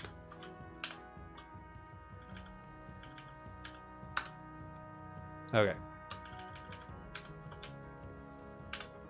Okay. So let's just say, hey Scottish. Let's yank this. Paste it here. Paste it here. Paste it here. Okay, you're right. You're right. You got a point. Paste it here. Let me just try loading that. See what it hates. No type declaration for fizzbuzz. Did I really delete the declaration? Dang it.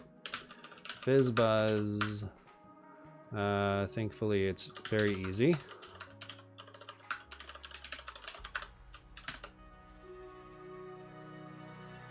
That was it.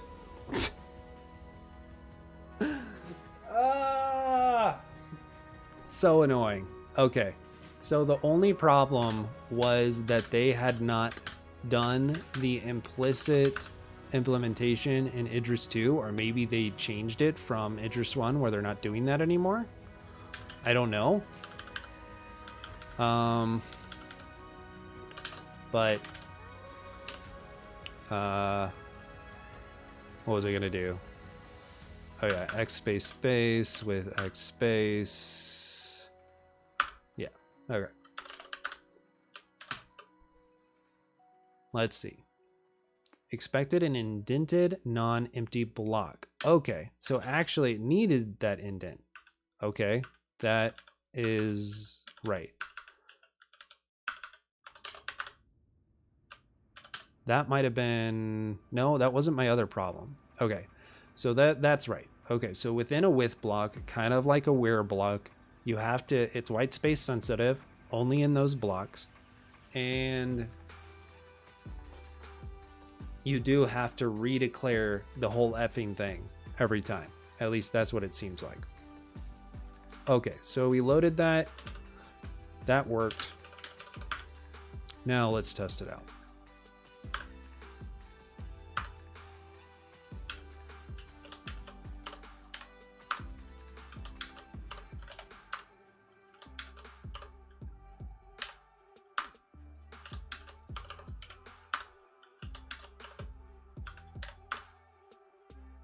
Sweet.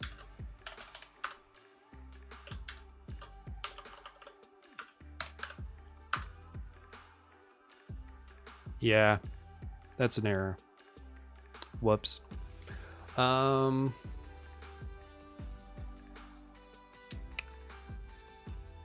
this is where now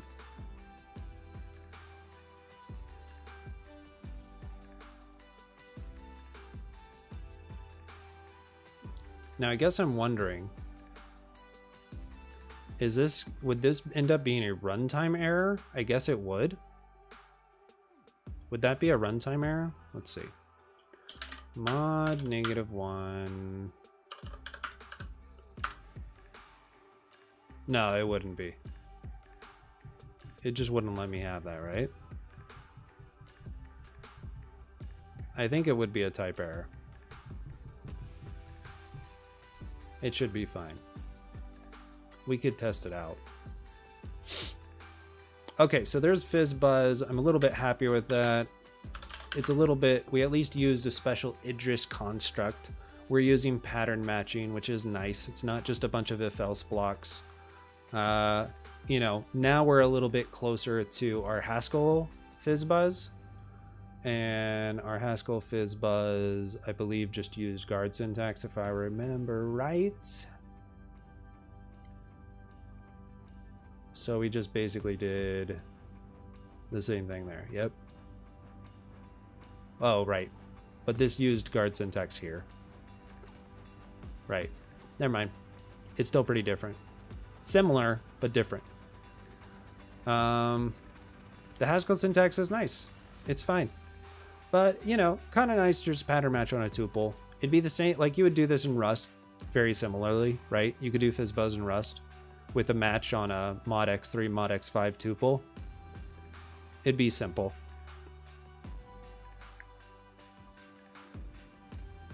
Okay. So what did I want to see? Let's look at hello. And what if I say import fizzbuzz? And then what if we say put stir line? Yeah, I just did that for you. It was all for you, Indisneer. Fizzbuzz. Actually, it should be implicit unless I make it explicit. Let's say fizzbuzz 3 and see what happens. Fizzbuzz.fizzbuzz is private. That's right. I forgot to actually export fizzbuzz. Let's do that real quick. Wow, 3.5 hours. This has gone by so quickly. I didn't think it'd been that long. All right. How do exports work?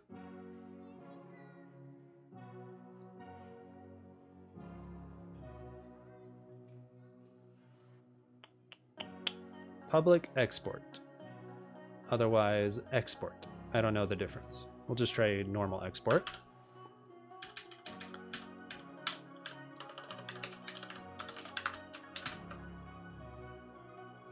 You happy with that? Okay. No holes found. I think that's a good thing. Okay. We're happy. We're happy. So this compiles just fine. And we could run it like here. And we get a little we get a little main. And if we compiled it and ran it in our command line, it would just print out fizz. It wouldn't be weird looking. It doesn't like my type? What are you talking about? I think it's fine. Oh, yeah. Because it's not a negative number. Yeah. So that was before when I was trying to see. Right. No, but that happened before in Disney. That was before I compiled. This was when I just tried to do mod on -3 here. So this is partly why I wanted to do this in the main, is I wanted to see, boom.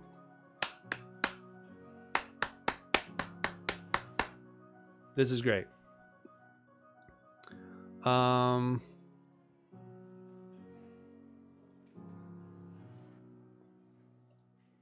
It won't let me do it. It doesn't compile with a negative number. Yep. Very interesting. Okay. I like it. So what is the type of... Yeah, it's fun, Ninjatron. It's very much like Haskell. Just with dependent types. You don't think the error is right? Let's see. Well, I can crash it with user input in the REPL. Let's see what the type of -3 is.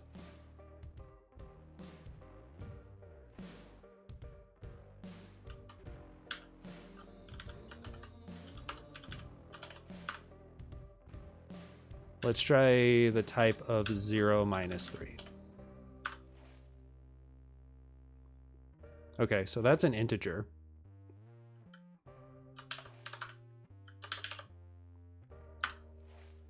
Type event is type, by the way. And what's the type of 3?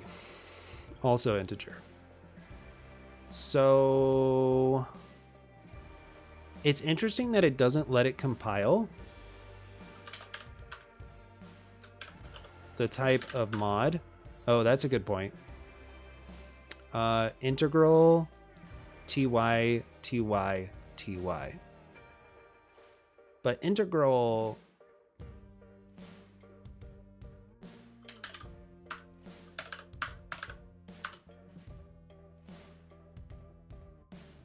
Oh, so maybe integral has to be positive? That might be it.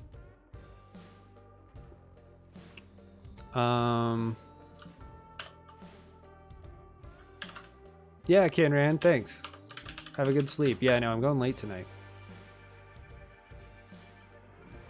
Right, because integral's a data type, sure. Yeah, that must be it in Disney. I think you're right. I think you're right.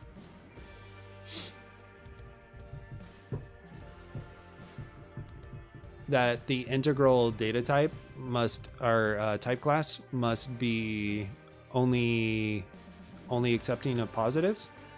Is that how it is in Haskell? I'm not sure. I actually don't remember.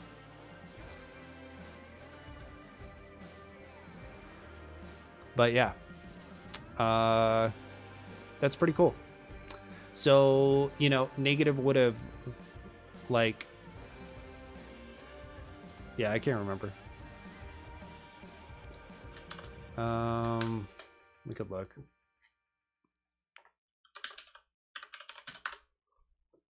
And then we'll end.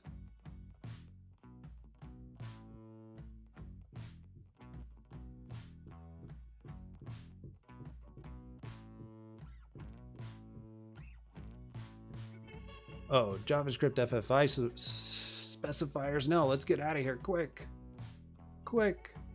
Run away. Run away. What is it? Okay, so this led us astray because that doesn't work.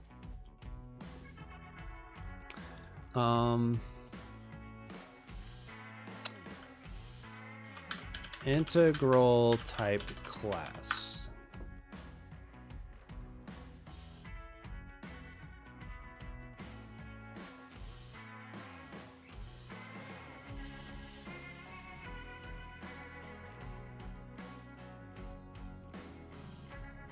This looks great.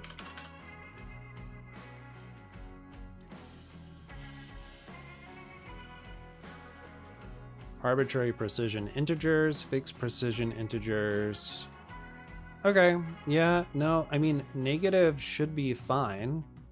So, like, if we said, we'll just put it in here. If we said int id, which takes an integral a to a,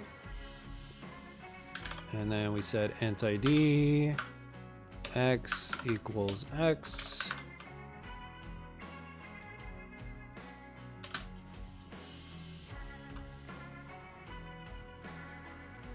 okay, and then we said, whoops, not what I meant to do. Okay, so that's that.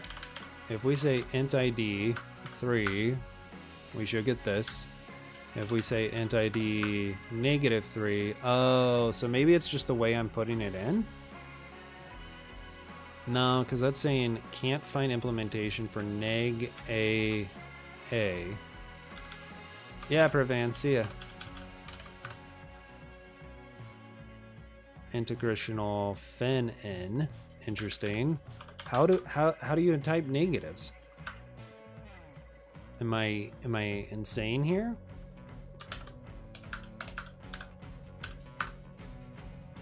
There we go.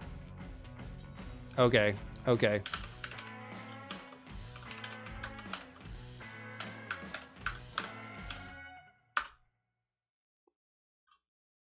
We're good.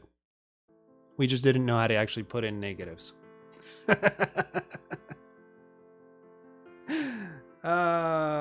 Nice. It doesn't seem like it. Yeah, it seems like it does not have that prefix operator, Moomy. That's really what it comes down to. Maybe they have a different one. Negative integer literal Idris.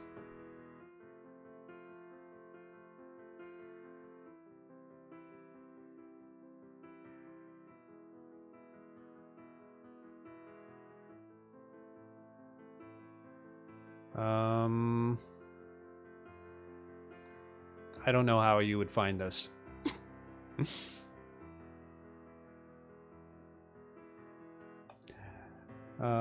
This is Idris 2. Okay. Built-ins, natural numbers, casting between natural numbers and integers, cast non-negative, x -1. You can use built-in integer to natural. Yeah, maybe there's literally no negative. Yeah, we might as well ask Drippity, sure. I'm sure it knows so much about Idris.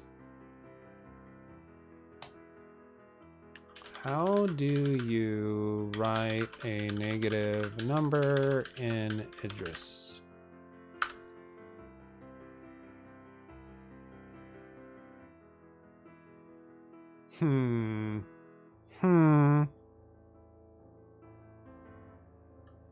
Okay, let's copy that. Paste it here.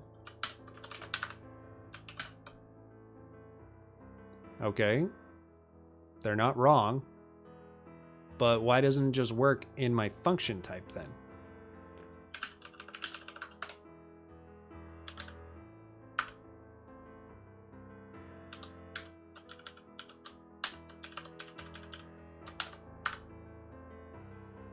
What? I swear we already tried that. Didn't we already do that? Oh my god. I swear we already did that. Maybe I was thinking of this. Maybe it was just when I did this. Yeah.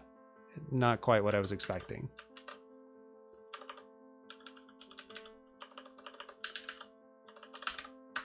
Yeah. I think I've been streaming for too long. I think that's the problem. No, I did try that. I tried this. Int ID -3, and it didn't work. But then fizzbuzz -3 does work. How the fuck does that work? Why would one work and not the other?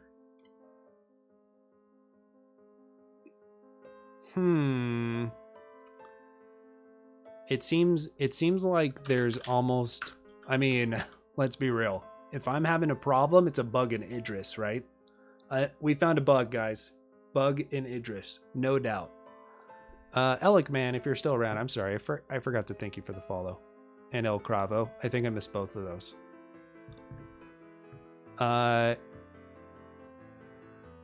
Okay. Let's try that. Negative. Because math doesn't work. Yeah.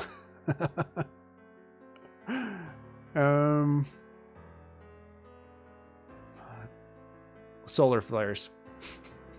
No joke. No joke. We had this issue at work one time and we could not figure it out. And we literally just decided to call it solar flares. It didn't matter. Integral or int, doesn't matter. Like it was just completely nonsense. Had absolutely no problem. And then went bananas at work, like this certain system. And we're like, it's probably solar flares. that was our RCA. I didn't even disagree with it. It was that bananas of a problem. And it never appeared again. No problems after that. Oh dear. Yeah. Realistically, it was probably something like internal to, am I peaking a lot? I don't know. Sometimes I hear the peaking, but what is it? It was probably just some internal AWS thing that was broken, and then they fixed it, and they didn't ever bother telling anybody that there was an issue. They just let everybody freak out that their system wasn't working in some little thing.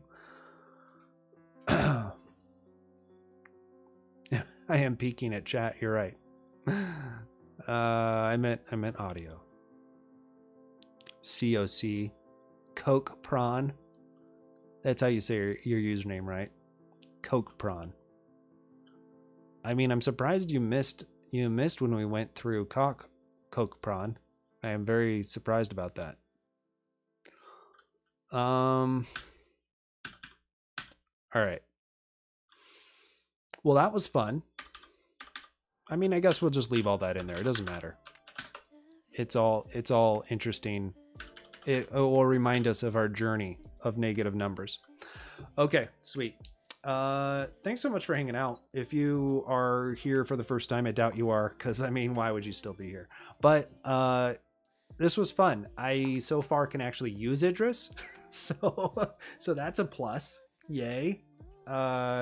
We got fizzbuzz done. We learned some of the basics of the language. We tried to understand dependent types better.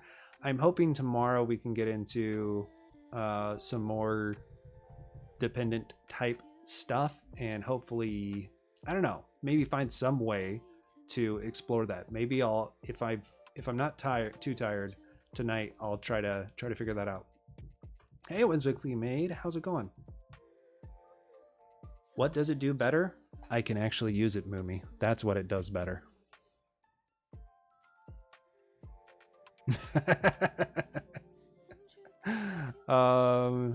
Yeah, that's totally fair, Coke Prawn. Yeah. We were just about to end Whimsically Made. I've been going almost 4 hours here with some Idris, but we're gonna do Idris tomorrow. Yeah, fizzbuzz in less than 100 lines of code. That's fair. Like, literally, I have not seen an example in Agda that does not have less than 100 lines of code just for fizzbuzz. So,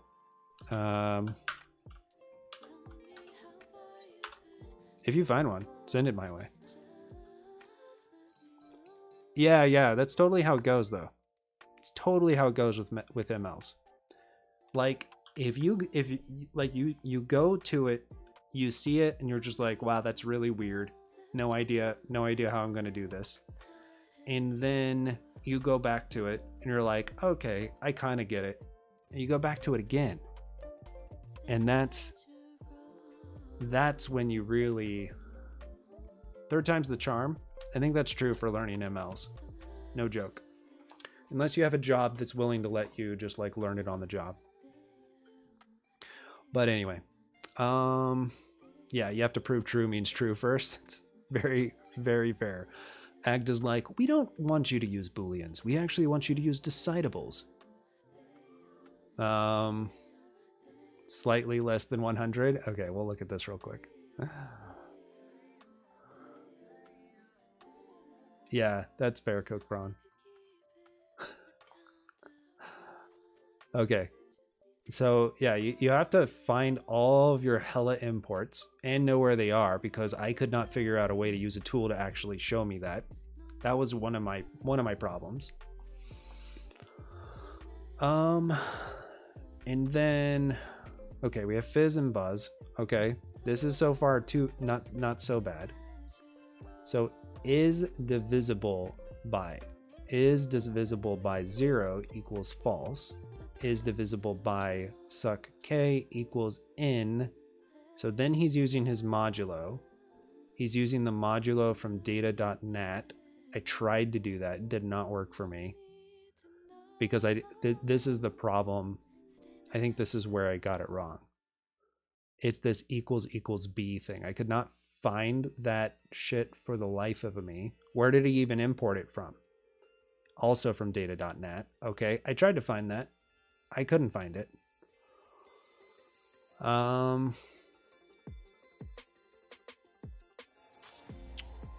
Get term. Yeah, if n is divisible by 15, yep, then fizz plus buzz. Else if n is divisible by 3, then fizz. Else show n. Yeah, this is fine. Yeah, so this is the best I've seen. This is definitely the best I've seen. What I would say is the totally readable.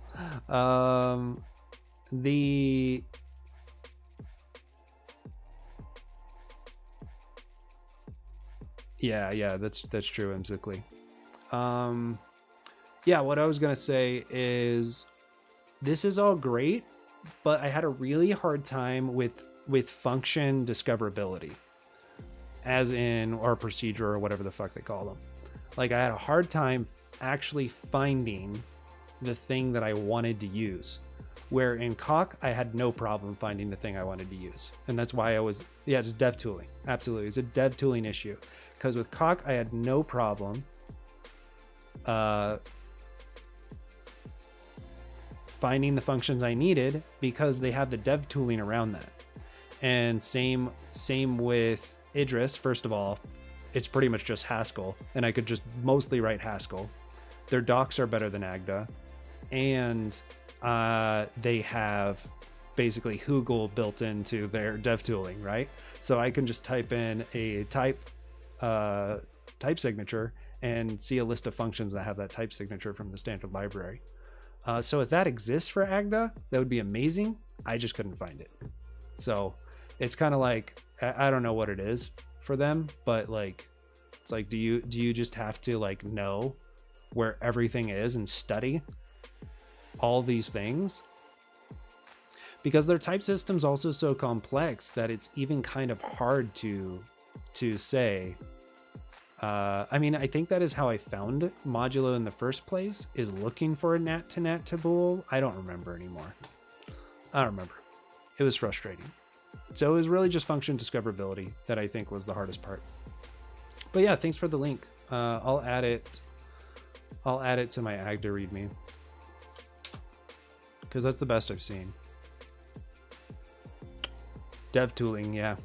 So that's what we're gonna do next. We're gonna build Hugel for Agda. All right. Agda readme. Paste it. Nope. That's better.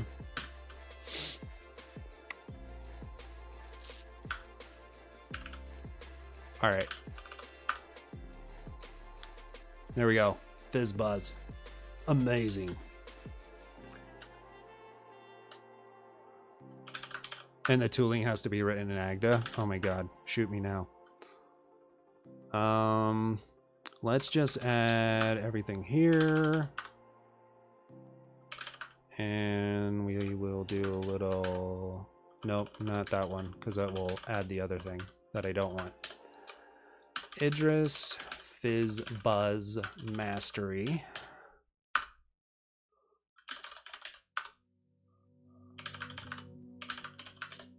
Agda, better fizzbuzz example added to readme. Dear God, help us all. Okay.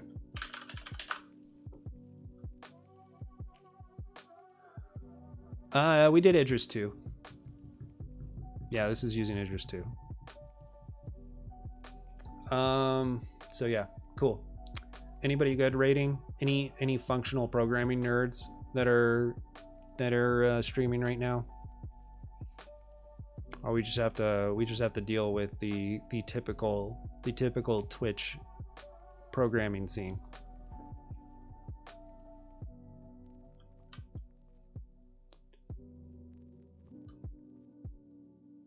There's a Rust stream you can recommend? Okay. Trash Puppy or Coppinger? I just rated Cop. What's the Rust stream? Spherophobia? Okay, I actually follow them. Let me see. Let me remember who this is. Is this the guy writing an OS? Oh yeah, I rated him a while ago, but I actually think he's great. We'll do that today. I've rated Trash and Cops several times, so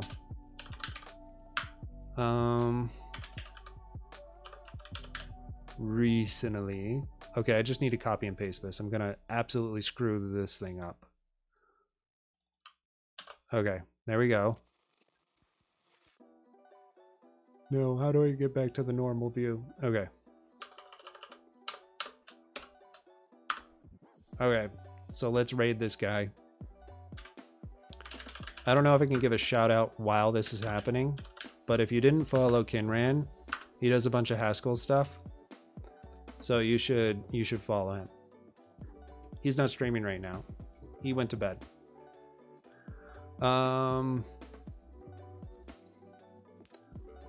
Good news, miss.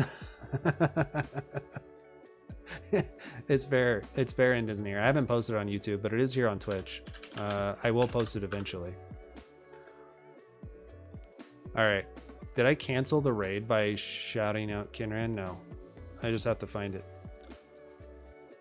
Okay, dismiss this so that I can actually go to the raid. Okay, see you guys. Take care. We'll see you tomorrow. More Idris. Agda, a cautionary